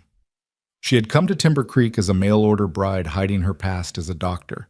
She remained as Dr. Margaret Rowland, wife, mother, teacher, and healer, all of herselves integrated into one complete life. The frontier had given her what civilization couldn't, the freedom to be exactly who she was meant to be. The sound of laughter drifted from the hospital where her students were working the evening shift. Somewhere in town, a baby she'd delivered was taking its first breaths. In Denver, the medical college she'd helped design was preparing to accept its first class of female students. The ripples of her choices spread outward like waves from a stone dropped in still water, touching lives she'd never even know. This wasn't the ending she'd imagined when she'd stepped off that stagecoach years ago. It was infinitely better, messier, harder, more challenging, but also more rewarding than any life she could have planned. The mail-order bride had indeed hidden her past as a doctor, but in revealing that truth, she'd found something more valuable than respectability or convention. She'd found herself. The seasons turned, and with them came changes Margaret hadn't anticipated. Hope grew from a toddling infant into a curious child of 3. Her questions endless, and her fascination with her mother's work evident in the way she played with her dolls, carefully bandaging their imaginary wounds and declaring them all better now, like Mama makes people better. It was on an ordinary Tuesday morning that extraordinary news arrived. Margaret was examining a miner's persistent cough when Sarah burst into the examination room, a telegram clutched in her hand, her face flushed with excitement. "Margaret, you need to read this immediately," she said, barely able to contain herself. The telegram was from Washington, from the newly established National Medical Association. Margaret read it twice before the words fully registered. She was being awarded the Distinguished Service Medal for Medical Innovation, specifically for her work developing the diphtheria antitoxin and establishing preventive care protocols that had been adopted throughout the Western Territories. "They want you to come to Washington to receive it," Sarah continued, "from President Cleveland himself." The miner, forgotten on the examination table, sat up with interest.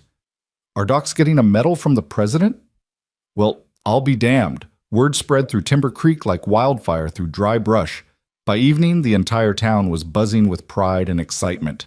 Their doctor, the woman who'd arrived as a hidden refugee from scandal, was being recognized at the highest levels of government. "You have to go," James insisted that evening as they discussed the invitation.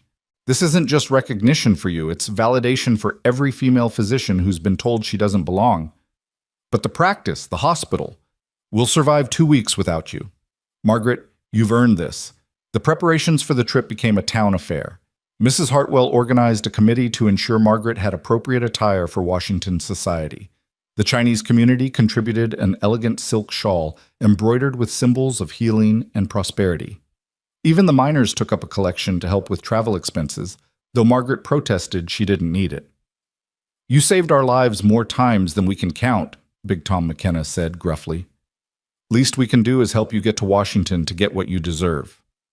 3 weeks later, Margaret stood in the East Room of the White House, her heart pounding as President Cleveland himself pinned the medal to her dress. The room was full of dignitaries, medical professionals, and journalists, but Margaret's eyes found the small contingent from Timber Creek: James, looking distinguished in his best suit, Dr. Brennan, and Dr. Chen, who'd insisted on coming to witness this moment. And surprisingly, Mrs. Hartwell, who declared nothing would keep her from seeing our Margaret honored properly. "Dr. Rowland," the president said, his voice carrying across the room, "your innovations in frontier medicine have saved countless lives. Your development of diphtheria antitoxin production in primitive conditions showed ingenuity and courage. Your establishment of preventive care protocols has become the model for rural medical practice. But perhaps most importantly, your perseverance in the face of prejudice has opened doors for women in medicine that can never be closed again." The applause was thunderous, but Margaret barely heard it. She was thinking of that desperate night when she'd injected horse serum into dying children, not knowing if it would save or kill them. Of the women who'd died in childbirth before she arrived in Timber Creek. Of William Ashford's betrayal and her flight west. Every moment had led to this one. Every struggle had been a step on this path. After the ceremony, she was approached by Dr. William Osler, one of the most respected physicians in America, who would soon help establish Johns Hopkins Hospital. "Dr. Rowland," he said, studying her with keen interest, "I've read your papers on antiseptic procedures and preventive care. Revolutionary work. Have you considered that your methods could transform medical practice not just in frontier towns, but in major cities?" "I've found, Dr. Osler, that frontier towns are often more willing to embrace change than established cities," Margaret replied. "Necessity makes people practical." "Perhaps," he said thoughtfully, "but your success suggests that the medical establishment needs to become more practical as well. Would you consider writing a comprehensive text on frontier medicine, something that could be used in medical schools? A textbook, her methods and experiences formalized into teaching material for the next generation." "I would be honored," she said. The Washington trip included meetings with other female physicians from around the country. Margaret found herself at the center of a movement she hadn't realized she was part of. Women who'd been inspired by news of her success in Timber Creek, who'd used her published papers to defend their own practices, who saw her as proof that a woman could succeed in medicine on her own terms. "You don't know me," one young woman said, approaching Margaret after a medical society dinner, but you saved my career. When the board in Philadelphia tried to revoke my license, I cited your case and your published works. They backed down. These encounters happened repeatedly, women sharing stories of how Margaret's example had influenced their lives. It was humbling and overwhelming, making Margaret realize that her fight hadn't been hers alone. It had been for all of them. But the trip wasn't without its shadows. At a reception hosted by the Washington Medical Society, Margaret encountered a familiar face. Dr. Harrison Whitmore from Boston, the man who'd tried to lure her back years ago. "Dr. Rowland," he said stiffly, "I see frontier life has suited you." "It has," she replied evenly. "How is Boston?" "Struggling, actually. We've had 3 epidemics in 2 years. Our mortality rates are embarrassingly high compared to what you've achieved in Colorado." He paused, seeming to wrestle with his pride. "I was wrong to dismiss your work as frontier simplicity. Your methods, we've started implementing some of them." It was as close to an apology as she would get, but it was enough. "Medicine advances when we share knowledge, Dr. Whitmore. I'm glad Boston is benefiting from what we've learned in Timber Creek. The return journey to Colorado felt like a victory march, but Margaret knew the real work awaited her at home. The textbook Dr. Osler had suggested would require months of writing, organizing years of experience into teachable lessons. And there was something else, a secret she'd shared only with James. She was pregnant again, at 41, a dangerous age for childbirth even under the best circumstances. "We could go to Denver for the delivery," James suggested as their train climbed into the mountains. "They have more resources." "I trust my colleagues," Margaret interrupted. "Dr. Chen has delivered hundreds of babies now. If something goes wrong, I'd rather be in familiar hands than among strangers, no matter how well equipped." The pregnancy was indeed difficult. Margaret's body, already weakened by tuberculosis and years of hard work, protested the strain. She was forced to reduce her practice to only the most essential cases, spending more time writing and teaching than actively treating patients. It was during this forced slowdown that she made an unexpected discovery. Anna Ashford, now in her final year of training, brought her a journal from Germany that mentioned new research into a bacterial cause for tuberculosis. "They've identified the actual organism," Anna said excitedly.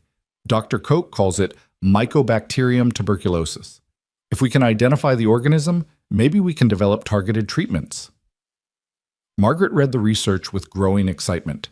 This could change everything about how tuberculosis was treated. She began corresponding with researchers in Berlin, sharing her own observations from her illness and recovery. One of her suggestions about the relationship between nutrition and tuberculosis resistance caught the attention of the international medical community. But her advancing pregnancy made everything harder. At 7 months, she was confined to bed rest after experiencing early contractions. It was torture for someone used to constant activity, but hope provided unexpected comfort, curling up beside her mother to read her picture books while Margaret worked on her textbook. "Tell me about when I was born," Hope demanded one afternoon, a favorite request. "You were born just as the sun came up," Margaret told her, smoothing her daughter's dark curls. "The whole sky turned pink and gold, as if celebrating your arrival. Was I very small?" "Perfect sized. And you had the strongest grip. You held onto my finger and wouldn't let go." "Like baby will do?" Margaret touched her swollen belly. "Yes, like your brother or sister will do." The labor began on a November night when the first heavy snow of winter was falling. Margaret had been right to trust her colleagues. Dr. Chen took charge with calm efficiency while Dr. Brennan assisted and Sarah monitored Margaret's vital signs. Even Anna was there, learning from this most personal of medical experiences. "You're the worst patient I've ever had," Dr. Chen said during a break between contractions. "Stop trying to diagnose yourself and just breathe." The baby, another daughter, was born just before dawn, smaller than Hope had been, but with the same strong lungs and determined grip. Margaret, exhausted but euphoric, examined her new daughter with wonder. Despite her age and health challenges, she'd created another perfect life. "What will you name her?" Sarah asked, cleaning the infant with practiced gentleness. Margaret looked at James, who was holding Hope up to see her new sister. Outside, the snow had stopped, and the morning sun was turning the mountains into crystalline sculptures of light and shadow. "Grace," she said. Grace Elizabeth Rowland, for the grace that brought us through everything. The recovery was slower this time. Margaret's body, pushed to its limits, took weeks to regain strength. But the forced rest allowed her to finish her textbook, Frontier Medicine, a practical guide, which would become the standard reference for rural medical practice for the next generation. As winter deepened, a new challenge emerged. The railroad company, expanding its operations, wanted to build a new line that would cut directly through Timber Creek's water source. The potential for contamination was enormous. Margaret had seen what industrial pollution could do to water supplies in eastern cities. "They have government backing," Mayor Thompson said grimly during an emergency town meeting. "Federal support for western expansion. Fighting them could ruin the town financially. And not fighting them could ruin the town literally," Margaret countered. "Contaminated water means disease. We've worked too hard to prevent epidemics to invite one in." The battle that followed tested Margaret's influence and connections. She mobilized the medical community throughout the territory, presenting evidence of health disasters in other towns where industrial expansion had contaminated water supplies. She wrote articles for Eastern newspapers, using her new fame to draw attention to the threat. But it was Hope who provided the unexpected solution. During a town meeting where railroad representatives were presenting their plans, Hope escaped from James's lap and toddled to the front of the room. "My mama saves people," she announced to the surprised officials. "She won't let you hurt our water." The innocence of the child's statement, combined with Margaret's presentation of medical evidence, swayed public opinion decisively. The railroad was forced to reroute, preserving Timber Creek's water supply. Spring brought a delegation from the newly established University of Colorado. They wanted Margaret to teach, to establish a rural medicine program that would train doctors specifically for frontier practice. "We can't match what you've built in Timber Creek," the dean admitted, "but we can spread your methods to dozens of new doctors every year." Margaret was tempted, but looking at her life, her practice, her colleagues, her community, her daughters playing in the garden, she knew her answer. "I'll consult," she offered. "I'll help design the program, guest lecture, take advanced students for residencies. But my home is here." The dean was disappointed but not surprised. "We expected as much. You've built something unique here, Dr. Rowland. We just hope you'll help us replicate it elsewhere." That summer brought a full-circle moment. Lucy Morrison, now doctor. Lucy Morrison returned to Timber Creek to establish her own practice. She was one of the youngest female physicians in the country, brilliant and confident in ways Margaret had only dreamed of being at that age. "None of this would have been possible without you," Lucy said, as Margaret showed her around the expanded hospital. "You didn't just teach me medicine. You taught me that being a woman in medicine wasn't something to overcome, but something that made me better at healing." The practice grew to include 5 doctors: Margaret, Brennan, Chen, Lucy, and surprisingly, a young Shoshone man named Joseph White Eagle, who'd trained in Chicago and wanted to serve both Native and white communities. Margaret's role evolved from primary physician to senior consultant and teacher, her body no longer able to maintain the punishing pace of frontier medicine, but her mind still sharp and innovative. It was while reviewing cases one autumn afternoon that Margaret noticed a pattern. Several children from mining families were showing similar symptoms: stunted growth, cognitive delays, behavioral problems. Her investigations revealed lead poisoning from mine tailings contaminating home gardens. The discovery led to another battle with mine owners, but Margaret had learned how to wage such wars. She documented everything meticulously, published her findings in medical journals, and mobilized both medical and public opinion. The mines were forced to implement new safety measures and pay for medical treatment for affected children. "You never stop fighting, do you?" James said one evening as Margaret worked on yet another article about industrial health hazards. "How can I? Every battle we win saves lives, maybe for generations." "I know, it's one of the things I love most about you, but you need to take care of yourself too." He was right. Margaret's health was increasingly fragile. The tuberculosis, while controlled, had damaged her lungs permanently. The 2 difficult pregnancies had taken their toll. She was often exhausted by midday, her hands sometimes shaking too much for delicate work, but there were compensations. Hope, now 6, showed every sign of following in her mother's footsteps, already reading medical texts and asking questions that showed remarkable understanding. Grace, at 2, was a bundle of energy who brought joy to everyone around her. The hospital had grown to 40 beds with a proper surgical suite and laboratory. The medical school program she'd helped design was producing doctors trained specifically for rural practice. One October evening, as the aspens turned gold on the mountainsides, Margaret received a letter that made her hands tremble. It was from the Nobel Committee in Stockholm. Her work on diphtheria antitoxin, combined with her innovations in preventive care, was being considered for the Nobel Prize in Medicine. "It's just consideration," she told James, trying to contain her excitement. "Hundreds are considered." "But how many are frontier doctors from Colorado? How many are women?" The answer was none. If Margaret won, she would be the first woman to receive a Nobel Prize in any field. The possibility was dizzying and terrifying. The waiting was agony. Months passed with no word. Margaret threw herself into work to distract herself, establishing a new program to train midwives from the immigrant communities flooding into Colorado with the mining boom. Then, on a snowy December morning, the telegram arrived. Sarah brought it to Margaret with shaking hands, having recognized the international origin. Margaret read it 3 times before the words sank in. She had won. The Nobel Prize in Physiology or Medicine for 1889 would go to Dr. Margaret Rowland for her pioneering work in antitoxin development and establishment of preventive care protocols that have saved countless lives. The news exploded across the country. Timber Creek found itself at the center of international attention. Journalists flooded the town, eager to understand how a frontier settlement had produced a Nobel laureate. "This isn't just my prize," Margaret told the crowd gathered outside the hospital. "It belongs to everyone who believed a woman could be a doctor, everyone who trusted me with their lives when society said they shouldn't, everyone who fought beside me for better health care.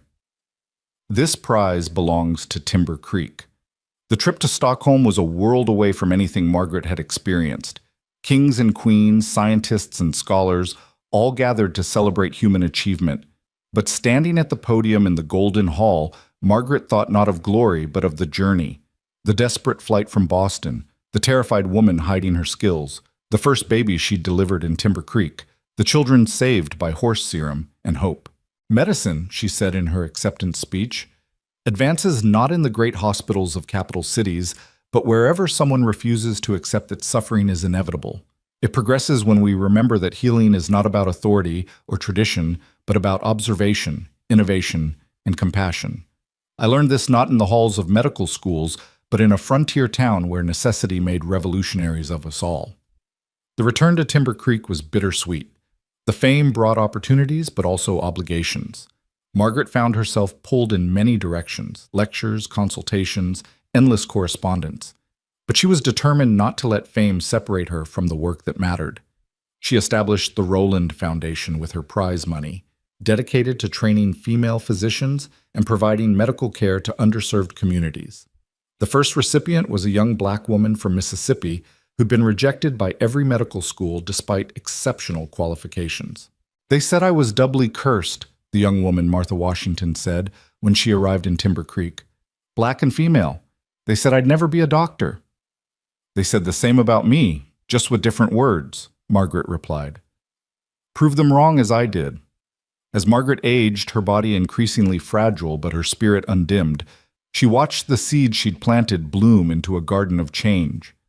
Female physicians were no longer rarities, but increasingly common, especially in the West.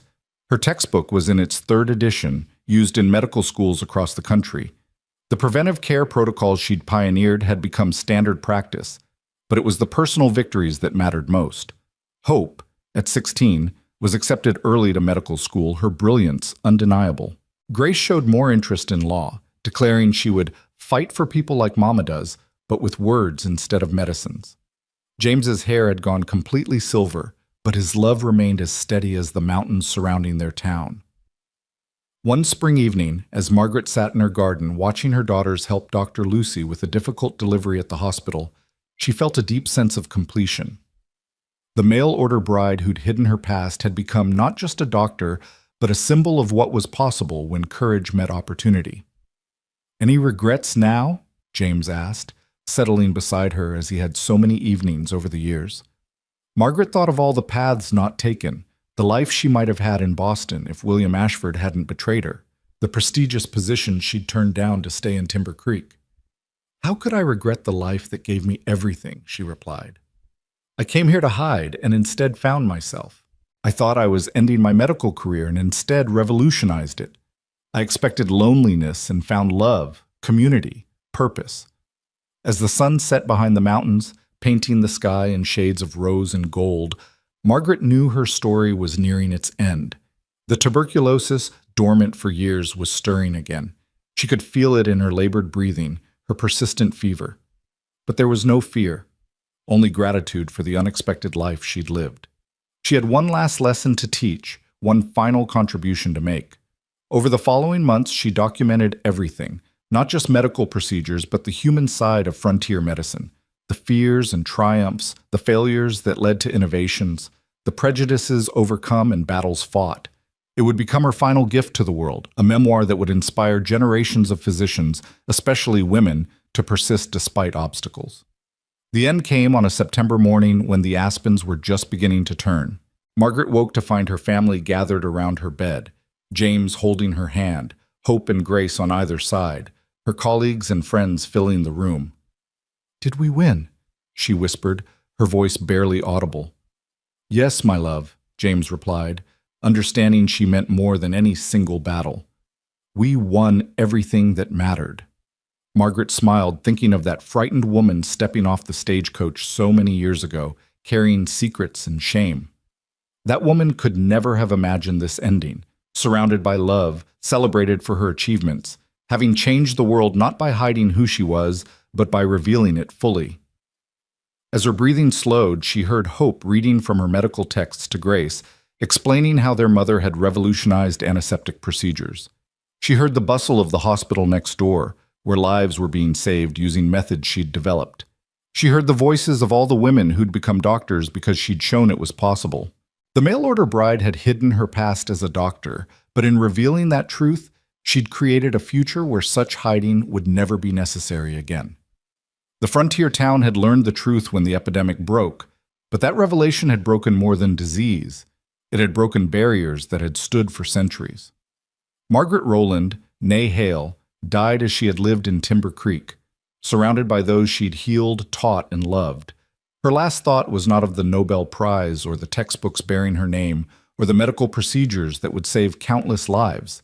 It was of a simple truth. She had been exactly who she was meant to be, and that had been enough to change everything. The funeral brought thousands to Timber Creek. Medical dignitaries, former patients, students she'd trained, women she'd inspired. But it was Doc Morrison, now 90 and barely able to stand, who gave the eulogy that captured her best.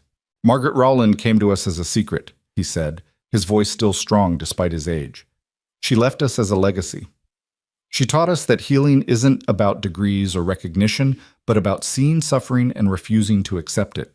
She showed us that the truth, however difficult, is always better than a comfortable lie. And she proved that one person, being fully themselves, can change not just a town, but the world." As they laid her to rest in the Timber Creek Cemetery, overlooking the valley she'd made her home and the mountains that had witnessed her transformation, the town's bells rang out, not in mourning, but in celebration. The mail-order bride who had hidden her past as a doctor had become Dr. Margaret Rowland, and in doing so had shown everyone that the greatest epidemic of all was the disease of limiting human potential based on prejudice and fear. Her gravestone bore a simple inscription, Dr. Margaret Rowland, 1846 to 1889. She healed bodies and changed minds. But her true monument was in every female physician who practiced freely, every frontier town with proper medical care, every child who lived because of the treatments she'd pioneered. The epidemic had indeed broken out that day so many years ago, but it wasn't disease, it was truth, spreading inexorably until the whole world was transformed. Hope Rowland would go on to become one of America's most celebrated physicians, continuing her mother's work. Grace would become a Supreme Court justice, fighting for equality with the same passion her mother had brought to medicine. James would live another decade, maintaining Margaret's garden and sharing stories of the remarkable woman who'd answered his mail-order bride advertisement and exceeded every possible dream. And in Timber Creek, forever after, whenever someone faced an impossible challenge, they would say, "Remember Dr. Margaret? She came here to hide and instead taught us all how to be brave."